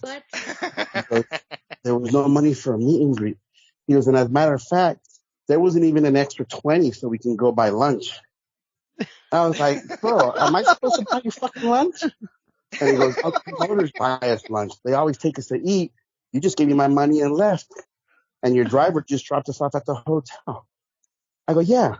I said, "I booked you to come wrestle. I don't have time to take you to dinner." And he goes, "Yeah. There wasn't even like a $20 bill so I can go to McDonald's." I said, "Bro," I said, "are you coming to the meet and greet or not?" He goes, "Honestly, no. I hung up. I don't know how he got to the venue. I don't know how he figured out what match he was on. I didn't even see his match. I don't know how he got to the airport, but we didn't talk for like 2.5 years, 3 years." After And that. I was like, "Fuck that guy." Yeah. Yeah. And the only reason we talked is because he called and he needed help getting the trademark for his kids, which we got. And he needed help getting a work visa, which we got. So, yeah. So he trusts you to do this work for him, but he won't trust you to pay him for a meet and greet. Yeah. Yeah. Listen, he's an asshole. We're not. Oh, That's basically, that's the moral of the story. Everybody I know that promotes has a Park story. It's crazy. I'm not surprised that that's. I mean, we're either on this together or we're not, and he did not. So, but listen, if we're getting visas and he needed help and it's going to help some of our friends that run shows, that's the only reason we got him is because some of our friends that are part of the Mass Republic group said, "Hey, man, we need him to have a visa because we use him, blah, blah." Fine, it's going to help our people out. We didn't get it for him. Fuck him. Yeah. But yeah, no, he's an asshole. Yeah. Show business. Well, You can put that on the headline. Okay, yes, we'll work that in. Ruben Zamora says La Park's an asshole. Yeah. Direct quote. I quote. Yeah, fuck it. Well, you talked about the visas that, and we had talked about it on the show. We've seen stories in Sports Illustrated and throughout the web about Mass Republic helping and being this source for luchadors to get visas to be able to work in the United States. And the stories from Sports Illustrated do a really good job of, really highlighting the importance of it. But can you talk more about that process from the business perspective? I mean, this was a huge amount of visas that were obtained. Yeah. And it's also under the idea of collaboration with others so that people can leverage and utilize these visas and these luchadors while they're on these visas for not just one purpose, but for multiples. I mean, how crazy intricate was that? And even just your experiences to really what inspired Mass Republic to be a part of that process. Well, yeah, first of all, it still continues to be one of the worst experiences. It's so difficult dealing with immigration and the U.S. government. The U.S. government is just not efficient in the way they do things, and it's not very effective. So it's a headache and a pain in the ass on that side. But it's one of the coolest things that we've done personally where I feel like, man, this is very, very cool. Years and years ago, Lucha Vavoom, a company out of Los Angeles, was getting these work visas for all the talent. And we happen to have a good working relationship with Lucha Vavoom since they started. I would actually book some of the Mexican talent on their shows at the very beginning, and then I'd go to some shows. I went to Chicago with them to help out. I always liked the guy that was helping them out, and so we always had a good relationship with them, and they always got visas. Once COVID came, they didn't renew the visas because they didn't have any events. So that kind of put a stop to everybody having a work visa. And even about a year before then, they had some issues where the person who was coordinating the visas might have added some people that weren't really luchadors. There's some stories going around, but whatever it was, they just stopped obtaining visas at some point. And some of the talent that we used was stuck in Mexico. And Lucha Vavoom was always very helpful and, very, very kind about us using the talent that was on their visas. So we had no need to get visas because they all had visas. Once that process stopped, and people started getting stuck in Mexico, we're like, hey man, we got to figure this out. How do we get this talent across? And then COVID came along and that kind of put a stop on everything.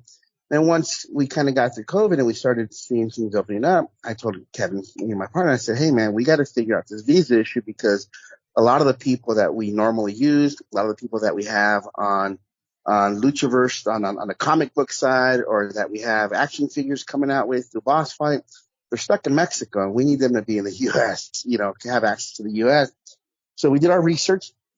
We did something that a lot of people in wrestling don't do. We took the time to learn and research it and figure out the process and how to do this right instead of just saying, fuck it, we're going to do it. And we applied for visas. And the first group, we got approved in 13 days.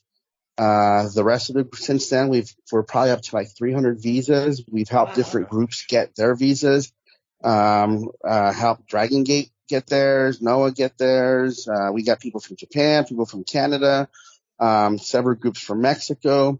We still have some in process, and we're still going to throw another group through there. What's been helpful to us is we have a good network of promoters throughout the country that work with us that have always helped us out. So, a promoter will come and say, hey man, I want to help get some visas. We say, this is what you got to have. This is what you got to have. And then once we get all the ducks, in order, then we facilitate that for them. And, at the end of the day, we want to have as many people that we want to have access to as many people as we can because it's just better for everybody, Right. Pro Wrestling Revolution up in San Jose uses, a certain amount of people. We use a certain amount of people. Baja Stars in San Diego uses some. So at the end of the day, we're all just one big group and, we help each other out. And look, we when we started Mass Republic, we had some help by some people. A lot of these wrestlers we may never use for our own stuff, but it's cool to know that they at least have access to make a living, come to the U.S. the right way, on the work visa and work and, help themselves out. My parents came from Mexico. They got help to come over here. When they got here, they were teenagers and people helped them out along the way. I've gotten help along the way. So, if all we can do is get somebody a visa, but we never book them on the show, then hey, use that visa, make a living, help your family out. And it's one of those cool things that I personally feel very cool about, because there's a lot of people out there that I may never meet and never use, but we're helping them get visas through several different promotions so they can come out here and do it the right way. If you're going to come work, cool. Let's do it the right way. Get you a work visa. You're working with this promotion, make it all legal, do it the right way. And, we're up to probably 300 now, and, we're still kind of chugging along, but it has been a pain in the ass, basically just really because of the U.S. government side. It's just not efficient the way they do things. Yeah. So. They're terrible about that sort of thing. Yeah. But I mean, on top of that, I think it's such a win-win-win for all the work that you are doing, because not only is it a way to bring in people to be able to work in the U.S. to provide for their families, but then it's also the experience for the fans to be able to see these luchadors in person or through, web-based events. And we talk a lot all the time about how, the cruiserweight division and ECW all had an impact on, for a lot of American fans seeing Lucha Libre for the very first time. And it's almost like that renaissance is happening again at a much more smaller, more local level. But that's is going to be what people remember when they, see people that they normally wouldn't, because of, the legal boundaries that are set in place. It's really creating that experience. And it's also showing promoters and promotions the value of having luchadors on your show, because they do bring something to the table. They do bring value to an event. And when they are able to, whether it's wrestling each other or wrestling, someone more in the local level, it's still adding such a valuable experience, something different.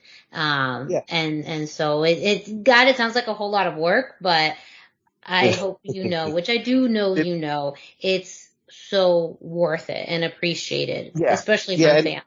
And it's very cool to us when we see like GCW brings in some lucha guys. There's I think this MLW or this promotion Lucha out of Atlanta brings in luchadors. Ring of Honor has some luchadors. So it's very cool to kind of go online and kind of see where these guys are going, because I kind of feel like, okay, our little ducklings are kind of getting out there into the world, and they're experiencing these new promotions and they're going in places. And I mean, look, there's this promoter in LA that did a show over the weekend, and he took half of his crew out to the dinner, took them to Universal Studios. I'm like, I don't do that shit, but I'm happy for these people that, these promoters are taking very, very, very good care of them, which is awesome, so it's cool. It's very cool to see. And I think this helps the whole wrestling scene all together. And it's good to see that American promotions that don't normally bring Lucha Libre are starting to book some of these people now, and, to much success. It like you say, it just brings a whole different dynamic to the show. And, I've always said, I don't have to sell Lucha Libre. It sells itself. It's exciting. It's fun, family oriented. You got the masks, the capes, the costumes. It's awesome. So it's good to see that promotions that normally don't do lucha are starting to incorporate some of the luchadors, which is all we wanted. Just give these guys a chance. You're gonna love it. It's awesome. Yeah. So you name dropped a whole bunch of people that are doing that. So I gotta sneak in my one here too, because I talked with my boy Matt Farmer over at Defy. Oh yeah, Defy. Super excited. Yeah, super excited to have that help. We talked about that at the last show. Yeah, Matt Farmer was the first guy actually that we talked to after we got ours. about, putting a group together. And yeah, he's super, super supportive. They've been doing Lucha before, they were using like Penta Phoenix, and their shows were off the hook. So now they're just going to have even more to choose from, which is going to be exciting. But yeah, no, Matt Farmer, his group up, the Defy group, very, very supportive. They got a crew together that we're still trying to push through for the visas. But yeah, they're one of the groups that stepped up to the plate early on and said, hey man, whatever we got to do, let's make this work. So, very, very, very thankful for Matt and his crew up there. Super excited to hear that. Yeah. Very cool. We've heard you mention quite a few of the Luchadors people that have gotten visas and stuff. Do you want to kind of talk about how all of that led to Expo Lucha? Yeah, so the original, we had done Expo Lucha several times before. Kevin and I would go to these shows in Mexico. They had a version of it maybe 10, 12 years ago. And we were kind of the link of taking American talent to Mexico. We took TJP down there, TJ Perkins, Annie Social out of the Philly area, El Hijo del Rey Misterio, like the very, very first one. So what we would do is just take talent from the U.S. to Mexico. And Perros del Mal was a promotion that we would team up with, and they would say, hey, bring us, 4 or 5 at a time. And we would go to these expos in Mexico. And I always have to tell Kevin, I said, man, this is so awesome. Like, we come down here, I speak the language. I said, but there's got to be a big fan base in the U.S. that would love this kind of stuff, but they don't come to Mexico because they don't speak the language. They don't know where to go or where to stay. So I always had this itch, like, we should just do this in the U.S. and bring all this talent to one place, one venue. So if you wanted to meet 100 luchadors, you'd have to go to Mexico and maybe catch, 6, 7 different shows over a span of a couple of weeks. Or you can just come to Expo Lucha, one venue, couple of nights, and just see everybody there. So that's kind of the idea behind it, where we wanted to not go to Mexico anymore, but bring it to the U.S. and make it easy for people to come do these meet and greets and check out Lucha Libre. And contrary to what a lot of expos do, we started off the first couple of years where everything was included. You paid $150. It included four live events over 2 nights, all the free meet and greets you can get your hands on, free photos, free selfies, free autograph. So, you see these conventions that come to town. I'm not going to mention any names, AEW. And they're charging like $80 to meet Penta and Phoenix. Yeah. You get that for free with your ticket at Expo. $50 to meet this person, or $40 to meet that one, or $30 for that. No, we didn't do that.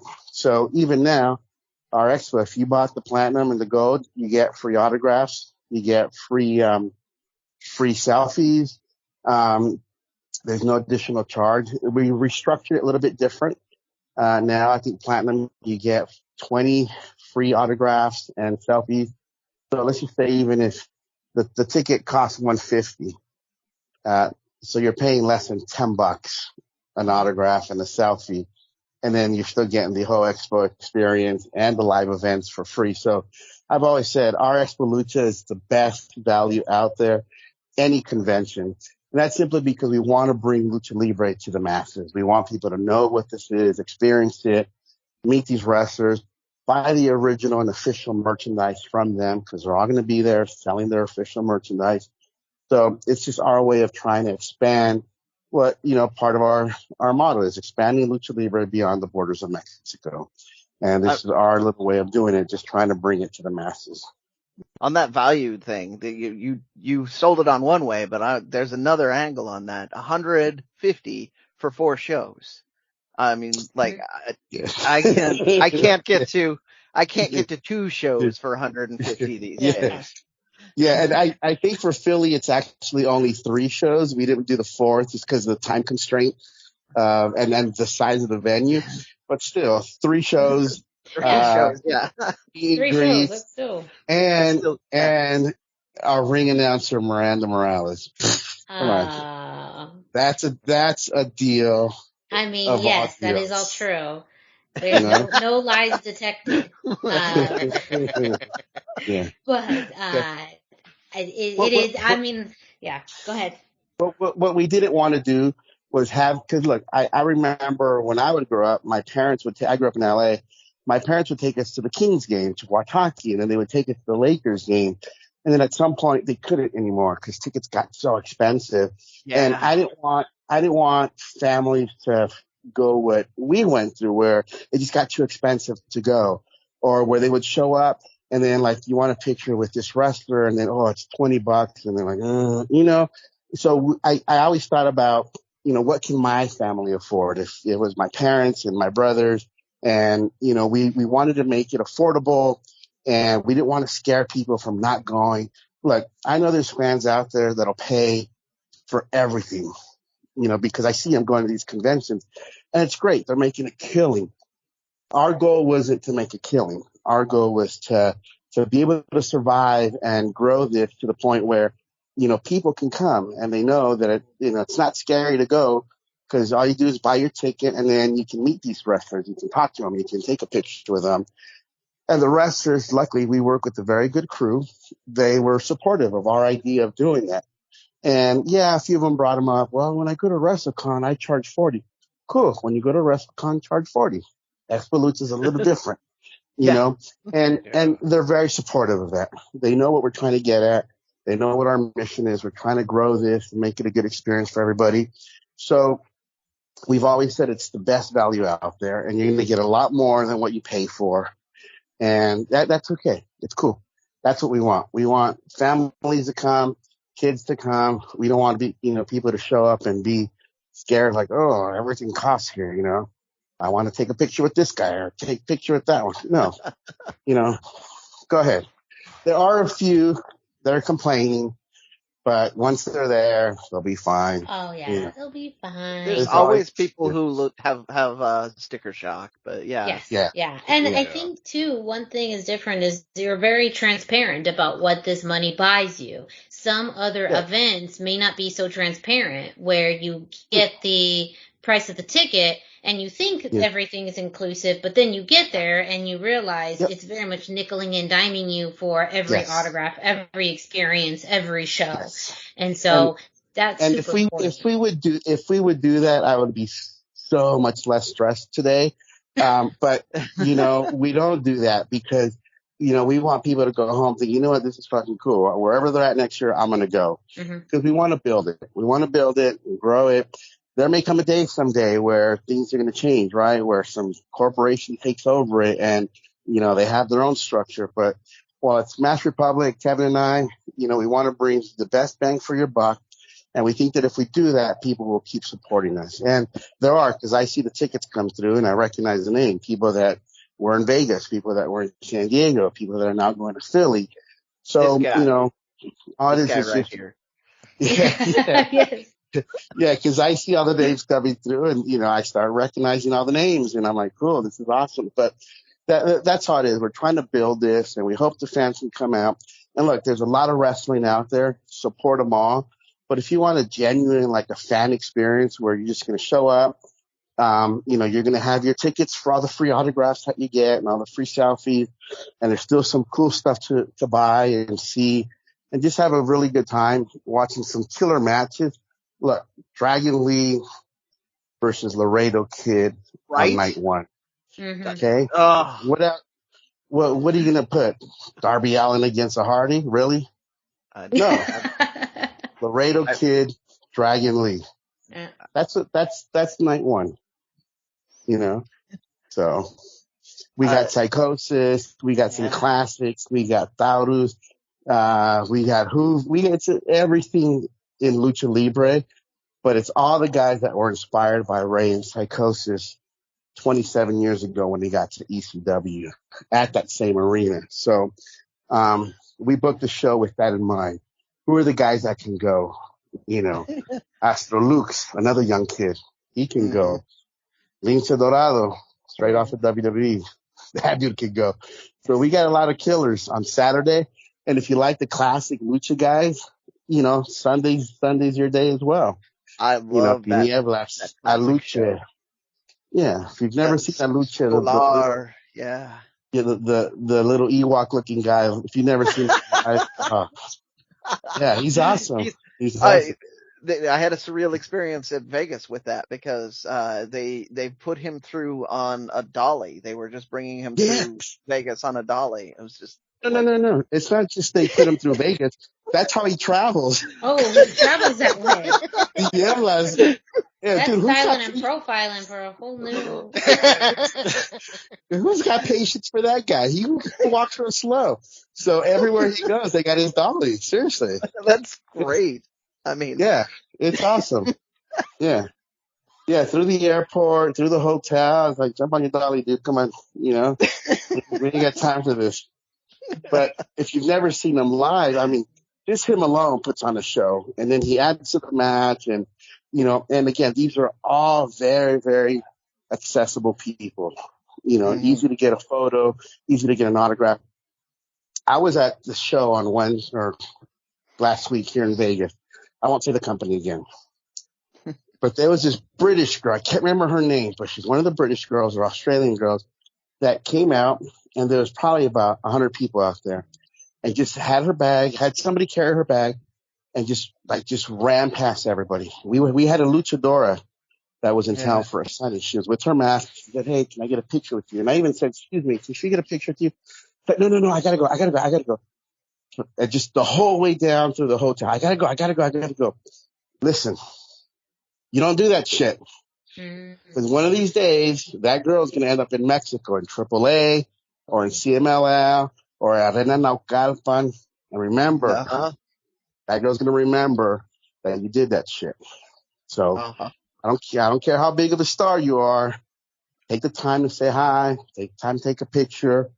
In our event, nobody has that problem. Show up. They're all going to be there. They're all going to have their table. Talk to them, take a picture, get an autograph. We don't do no diva stuff in our place. So it was literally just that one guy, and you already told the story. So yeah, just the one. It was a girl. Oh no. I was at Expo Lucha. There was just that one guy that didn't do any autographs. Yeah. But if you notice, he hasn't been booked since. So there you go. Cause and effect. Yeah.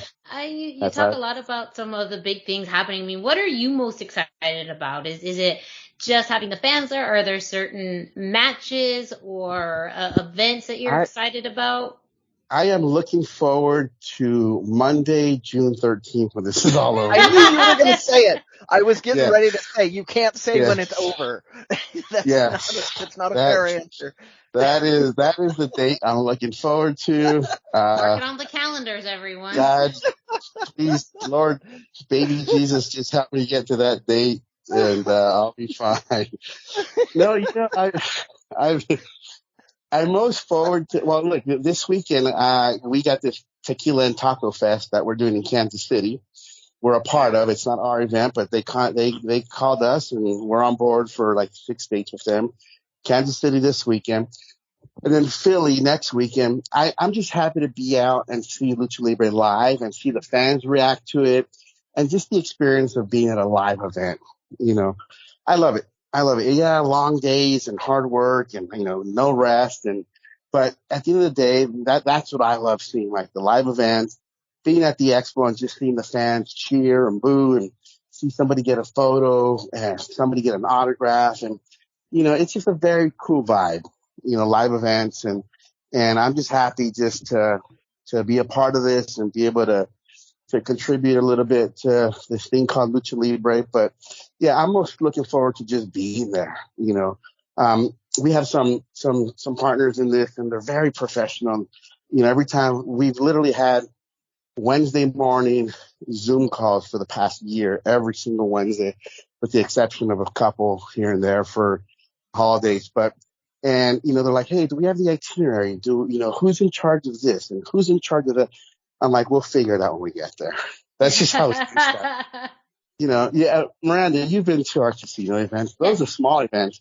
And you see how things just kind of change. And, I give you the rundown of how the matches are. And then 5 minutes later, it changes. Yes, yeah, you just roll with the punches. But everything still, one, is super professional. And the crowd genuinely just enjoys the experience.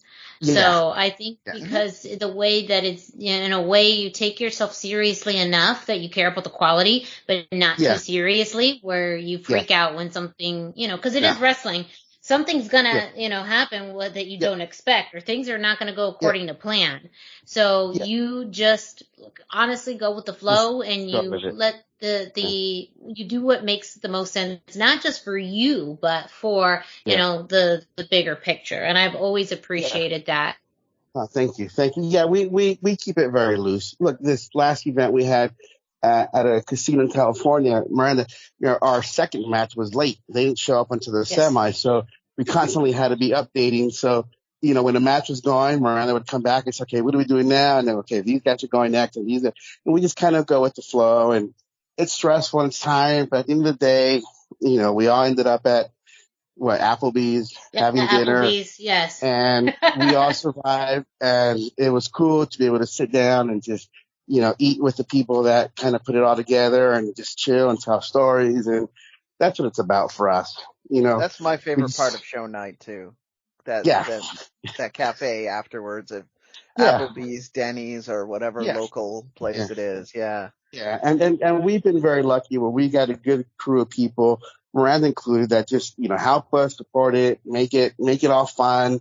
And for the few hours while the show's going on, we're running around, but look, everybody has a good time. The fans love it. So I'm looking forward to just being at Expo, getting to the arena the day before, and then just going with the flow. What flows. Everyone's going to have a good time. We got some killer matches that are going to blow people's minds that normally aren't seen anywhere else. So I'm excited to just see what the fans like, how they react, take some notes for next time, and, start planning next year's on Monday, the day after. Right. Oh. Right. Yeah. So. Is there anything else upcoming for Masked Republic that you can touch on? Kind of even tease us about a little bit? I'll tell you what, if you walk into a casino in about 8 to 10 weeks, you might see a Masked Republic Lucha Libre slot machine. Oh my gosh. Stop. I love that. Maybe. I don't know. That's maybe. when you make it. Do you happen to know, which casinos yet? Or hypothetically, if this was to happen, what part of the United States? If we have a slot machine coming, and if we would have gone to Every, the company who made it, last week to test, to do a test run of it and actually play it, if we did that and it clears lab, because, slot machines, they go through independent lab to make sure that they're all, functioning right. That takes about 6 weeks. In about 8 weeks, they'll start shopping it around to all the casinos and putting it in other casinos. I specifically told them we go to Agua Caliente for lucha shows, so they're going to hit up that rep. So nice. The way these do is they have contracts with casinos, and every 6 weeks they replenish the game. So they'll hit them up and say, hey, we got this. Hypothetically speaking, if we did have a slot machine, I'm not saying we did. We cannot neither confirm nor deny the existence of this hypothetical quote-unquote slot machine. Which is very, very cool, because we walked in there and there was you see all these games, these slot machines, right? You see the Buffalo games, you see the, Alan DeGeneres machine, you see, this machine, all these games that I'm familiar with, but, and then I'll tell you right now, there was one that looked like it said Lucha Libre on it, and it could have sworn it had my mask on it and our talent on it. So very, very excited. Wow. Yes. Yeah, it was one of those awesome. shit moments. Yes. But we got some cool stuff coming along. Some book series for educational books that we're getting our talent involved in. We're continuing to work with Boss Fight, so another series of action figures coming along. Yeah. Next year is the 90th anniversary of CMLL. may or may not be doing some stuff with them. I cannot confirm or deny for their 90th anniversary. Maybe put together like a tour for people that want to go to the anniversary down there, so I we have a lot of hope stuff that you're able going to on. do something with that. I know that traditionally it is a struggle to work with Yes. them, so I really am rooting for you on that. Yes. Yeah, we have a few things lined up for them, and then for the 90th anniversary, I'm hoping to be able to put together a tour, just because I go to those shows and I'm like, man, it'd be cool to put a tour together and get some people to come down. And this is our hotel where we're staying. This day we're having breakfast with these people, and then this day we're getting a tour. I just think there's a lot of cool stuff that they've never done before. Mm-hmm. And I did meet with them several weeks ago, or about a month and a half ago, and the meeting went well. One of the things that we got greenlit was a tour package for the 90th anniversary. So, Sweet. we'll be. So we got a lot of stuff working. Again, put my name on that list right now. Yeah, I just want to survive Expo, and then take about a day or two to breathe, and then just keep chugging along. But listen, Kevin and I have worked a lot of years on this, and we've sacrificed a lot, but we haven't done it without a very, very good group of people that help us and support us. Lucha Central podcast, Miranda coming out, driving to do the ring announcing, and everybody who's helped us out along the way. I mean, we don't do this alone, and we certainly, never take the credit for it. We always said, look, we got a good group of people. So, we're just blessed to have come this far, and, the farther we get along, we're bringing everybody with us. So, if you're part of the group that's helped us out and supporting us, man, there's some really good, fun stuff coming down the pipe. The next 3 or 4 months is going to define where Mass Republic goes. And, it's looking very, very good to just blow this shit out of the water. We're really excited. just getting started. We're really just getting started. Yeah. We've been blessed, man. We've gotten some good breaks, and, we're the best is yet to come. Some bigger and better things. So, well, that's all that hard work paying off, right? You say you've made a lot of sacrifices. Let me illustrate for you, for the listeners out there. We here at Lucha Central, we joke about the fact that Ruben and Kevin never sleep. Like, I'll be up in the middle of the night, and one of the two of them will be doing stuff. I mean, usually our day ends around 3 a.m, West Coast time. And then Kevin's up by like 7 a.m., 8 a.m. And, listen, my title is above his, so I get to sleep in till about 10. And I wake up, holy shit, there's a stack of emails waiting. So that's usually our day, Yeah. But if you're up, seriously, if you're up at, 1, 2 in the morning, go online. You'll see Kevin. Kevin's on there. He's sending emails, and we literally have calls at 1 in the morning, 2 in the morning. One saw his kids and his family's asleep. We get working, because we still have shoot jobs. Thank God we have shoot jobs. So usually we try to talk a little bit in the afternoon, and then it's like, look, I'll look for you at 10 o'clock at night once everybody's asleep. And usually our night goes from 10 p.m. to 3 in the morning, unless I'm hanging out at the Nerd, right, Miranda? I was gonna say, that's your usual spot.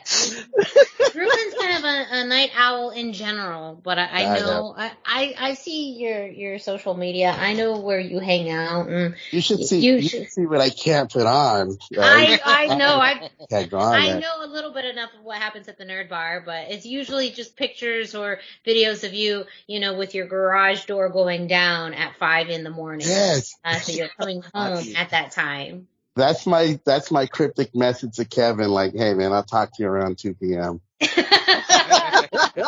Or to anybody. You see that video on my Instagram of the garage door shutting and there's daylight out? Yeah. I'll see you in the afternoon. Yes. But no, Kevin and I, we get shit done, man. And it's because, we believe in the thing we're doing. and we have good people behind us. But we've been blessed so far, and we hope we can continue getting everybody's support, especially for this Expo Lucha. Come out, if you can't go, buy a ticket for somebody. I don't care. Hit us up, say, hey man, can I donate a ticket to somebody? Yeah, we'll give a ticket away, whatever. But people keep supporting us, man. We got some really cool stuff coming down the pipe, and I'm excited for the next few months, man. It's gonna be good. Yeah, it's gonna be great. So. I don't even know a quarter of what you've got going on, but just what I know, it's amazing. I'm looking forward to it. Thank you.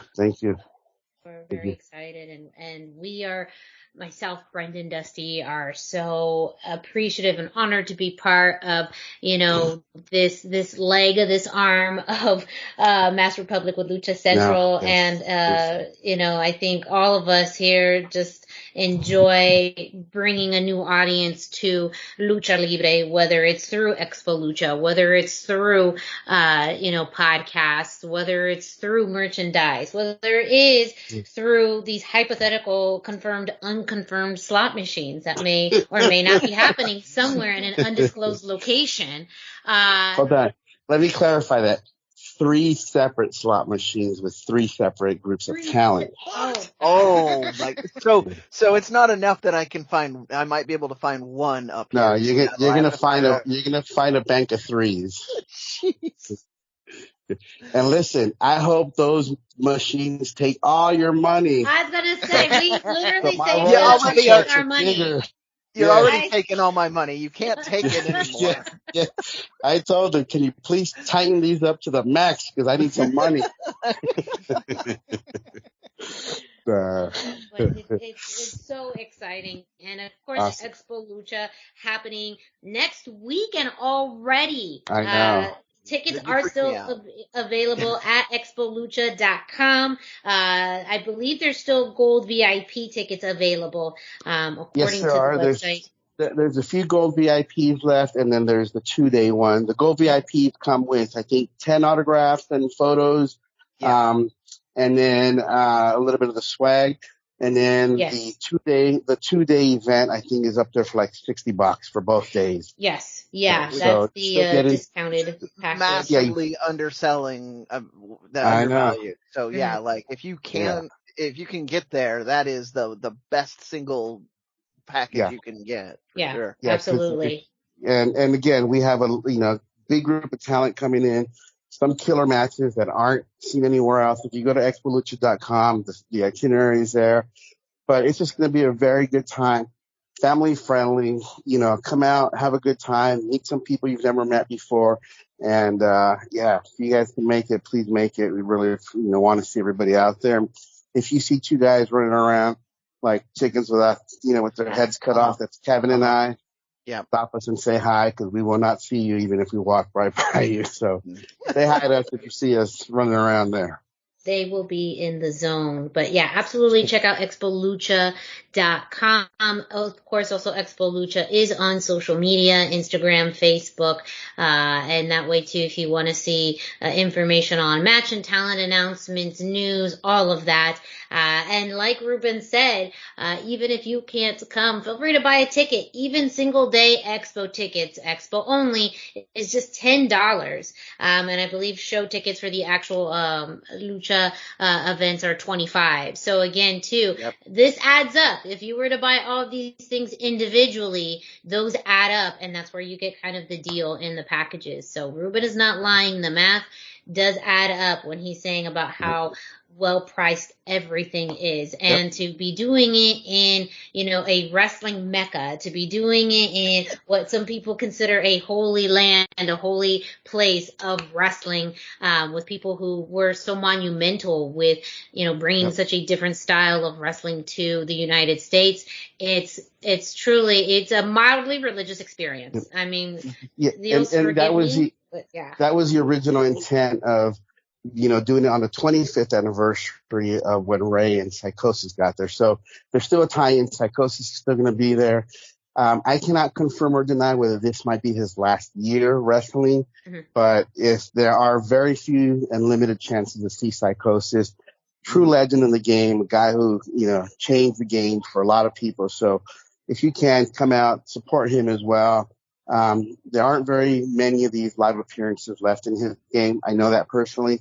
So if you can, come out and make it, because, like, again, there's some guys that aren't going to be around very much longer. And, if you can support these guys, especially Psychosis, who's been with Mass Republic since day one back in 2002. So it's going to be a good time.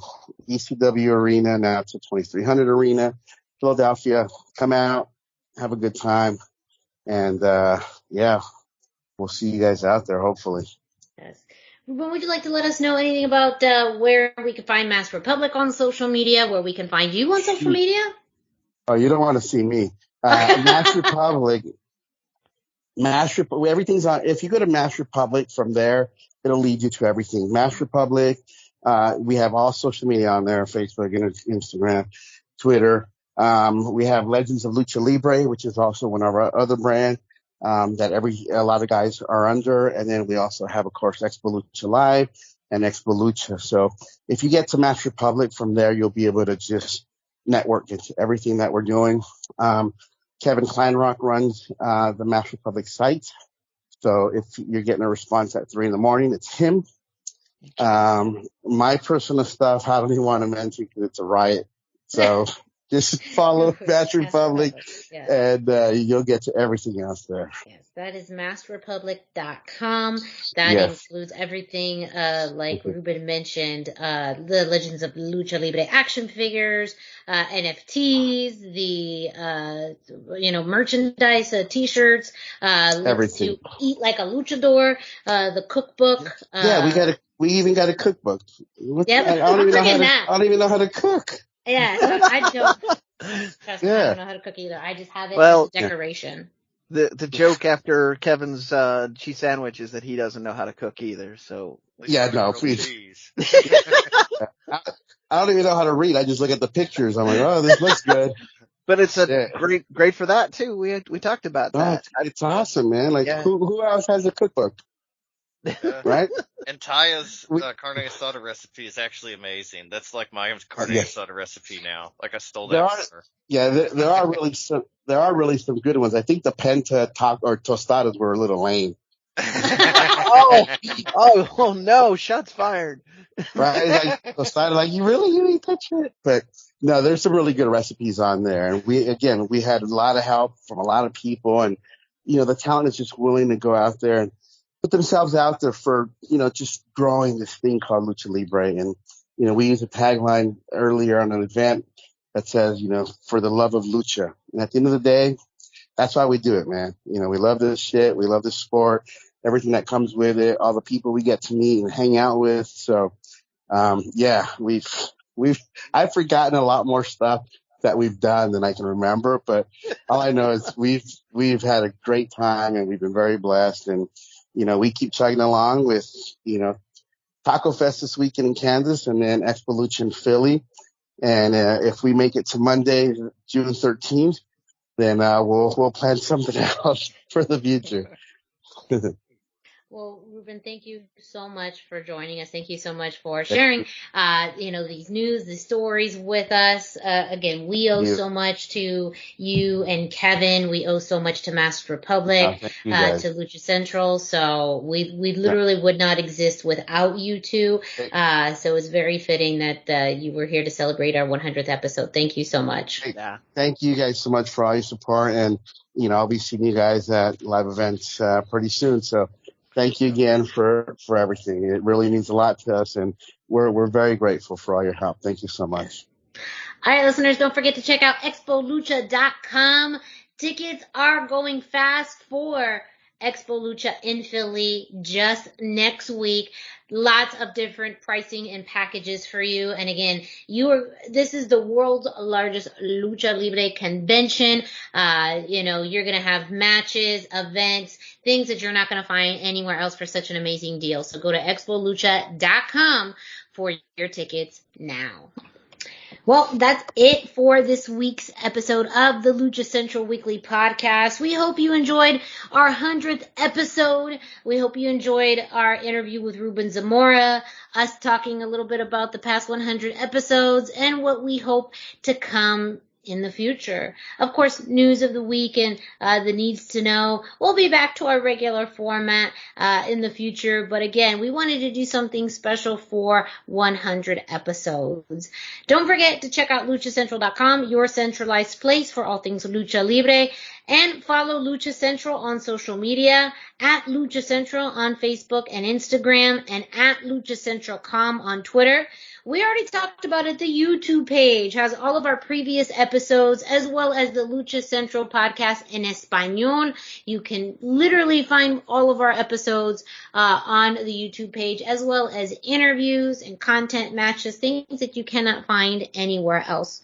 While you're at it, go ahead and follow us on social media. Dusty, where can our listeners find you? I am on Facebook at facebook.com/Dusty Murphy, and I am on Instagram at Dusty Murphy. And Brendan, where can our listeners find you? I am 321 T-shirt guy. That's the numbers 321. T-shirt guy is all spelled out. I am on Instagram. I'm getting better about actually being on Instagram, I promise. I am on Facebook, and I'm all over the Twitters. And me, Miranda Morales. You can find me at the hashtag Miranda, hashtag spelled out, on Instagram and Facebook. As we mentioned, feel free to reach out to us. Let us know your thoughts on the show. If you are an independent wrestler, promoter, fan, we'd love to highlight you in the Indie Roundup or possibly interview you. So please let us know through any of those forms of social media. We'd love to connect with you. If you are listening to the podcast on your favorite podcast streaming platform like Spotify, iTunes, Google Play Speaker, and more, don't forget to subscribe, rate, and review. Subscribe, and that way you get a notification each and every time a new episode of the Lucha Central Weekly podcast drops. You can leave a 5-star rating and a review. You can let us know your thoughts on the show. I also just real quick have to do another special shout out to thechairshot.com. We are also streamed through there. And if you do visit thechairshot.com, they have a huge variety of other podcasts, wrestling and non-wrestling related. We ourselves have hopped on board to do some podcasts on their Chair Shot radio network for the daily Chair Shot episodes that happened before. Those are also available on thechairshot.com. We did some really interesting episodes. One in particular that comes to mind was the influence of Lucha Underground. We also did another episode about kind of the influence of Lucha Libre in pop culture. And we just have a lot of those cool little tidbit mini episodes on thechairshot.com. So make sure that you check those out. And we're going to wrap it up. That does it for 100 episodes of the Lucha Central Weekly podcast. Gentlemen, any final words? I know I already said that, but I don't feel right to be the final word on the 100th episode. No, just stick with us. This journey's, we've done 100. I said I want to do 100 more, so let's do it. Let's stick it out together, right? Yes. Yeah, like Brendan said, I enjoy doing this. I want to keep doing this, but I also really appreciate everybody that listens and want to thank everybody involved. Thank you, Miranda, and thank you, Brendan, and Greg and Ruben and Kevin and everybody else that's involved. I have a lot of gratitude for everybody for this, and I just want to let everybody know that I appreciate this, and I look forward to doing it as much every week as you guys do to hearing it every week. And yeah, it's a lot of fun. We just appreciate you being along for the ride with us. Absolutely. Well, for Brendan Barr and Dusty Murphy, I'm Miranda Morales. Thank you all so much, so much, and joining us on our 100th episode of the Lucha Central Weekly podcast. You know it. We will be back next week, so stay tuned, and we'll be with you next time.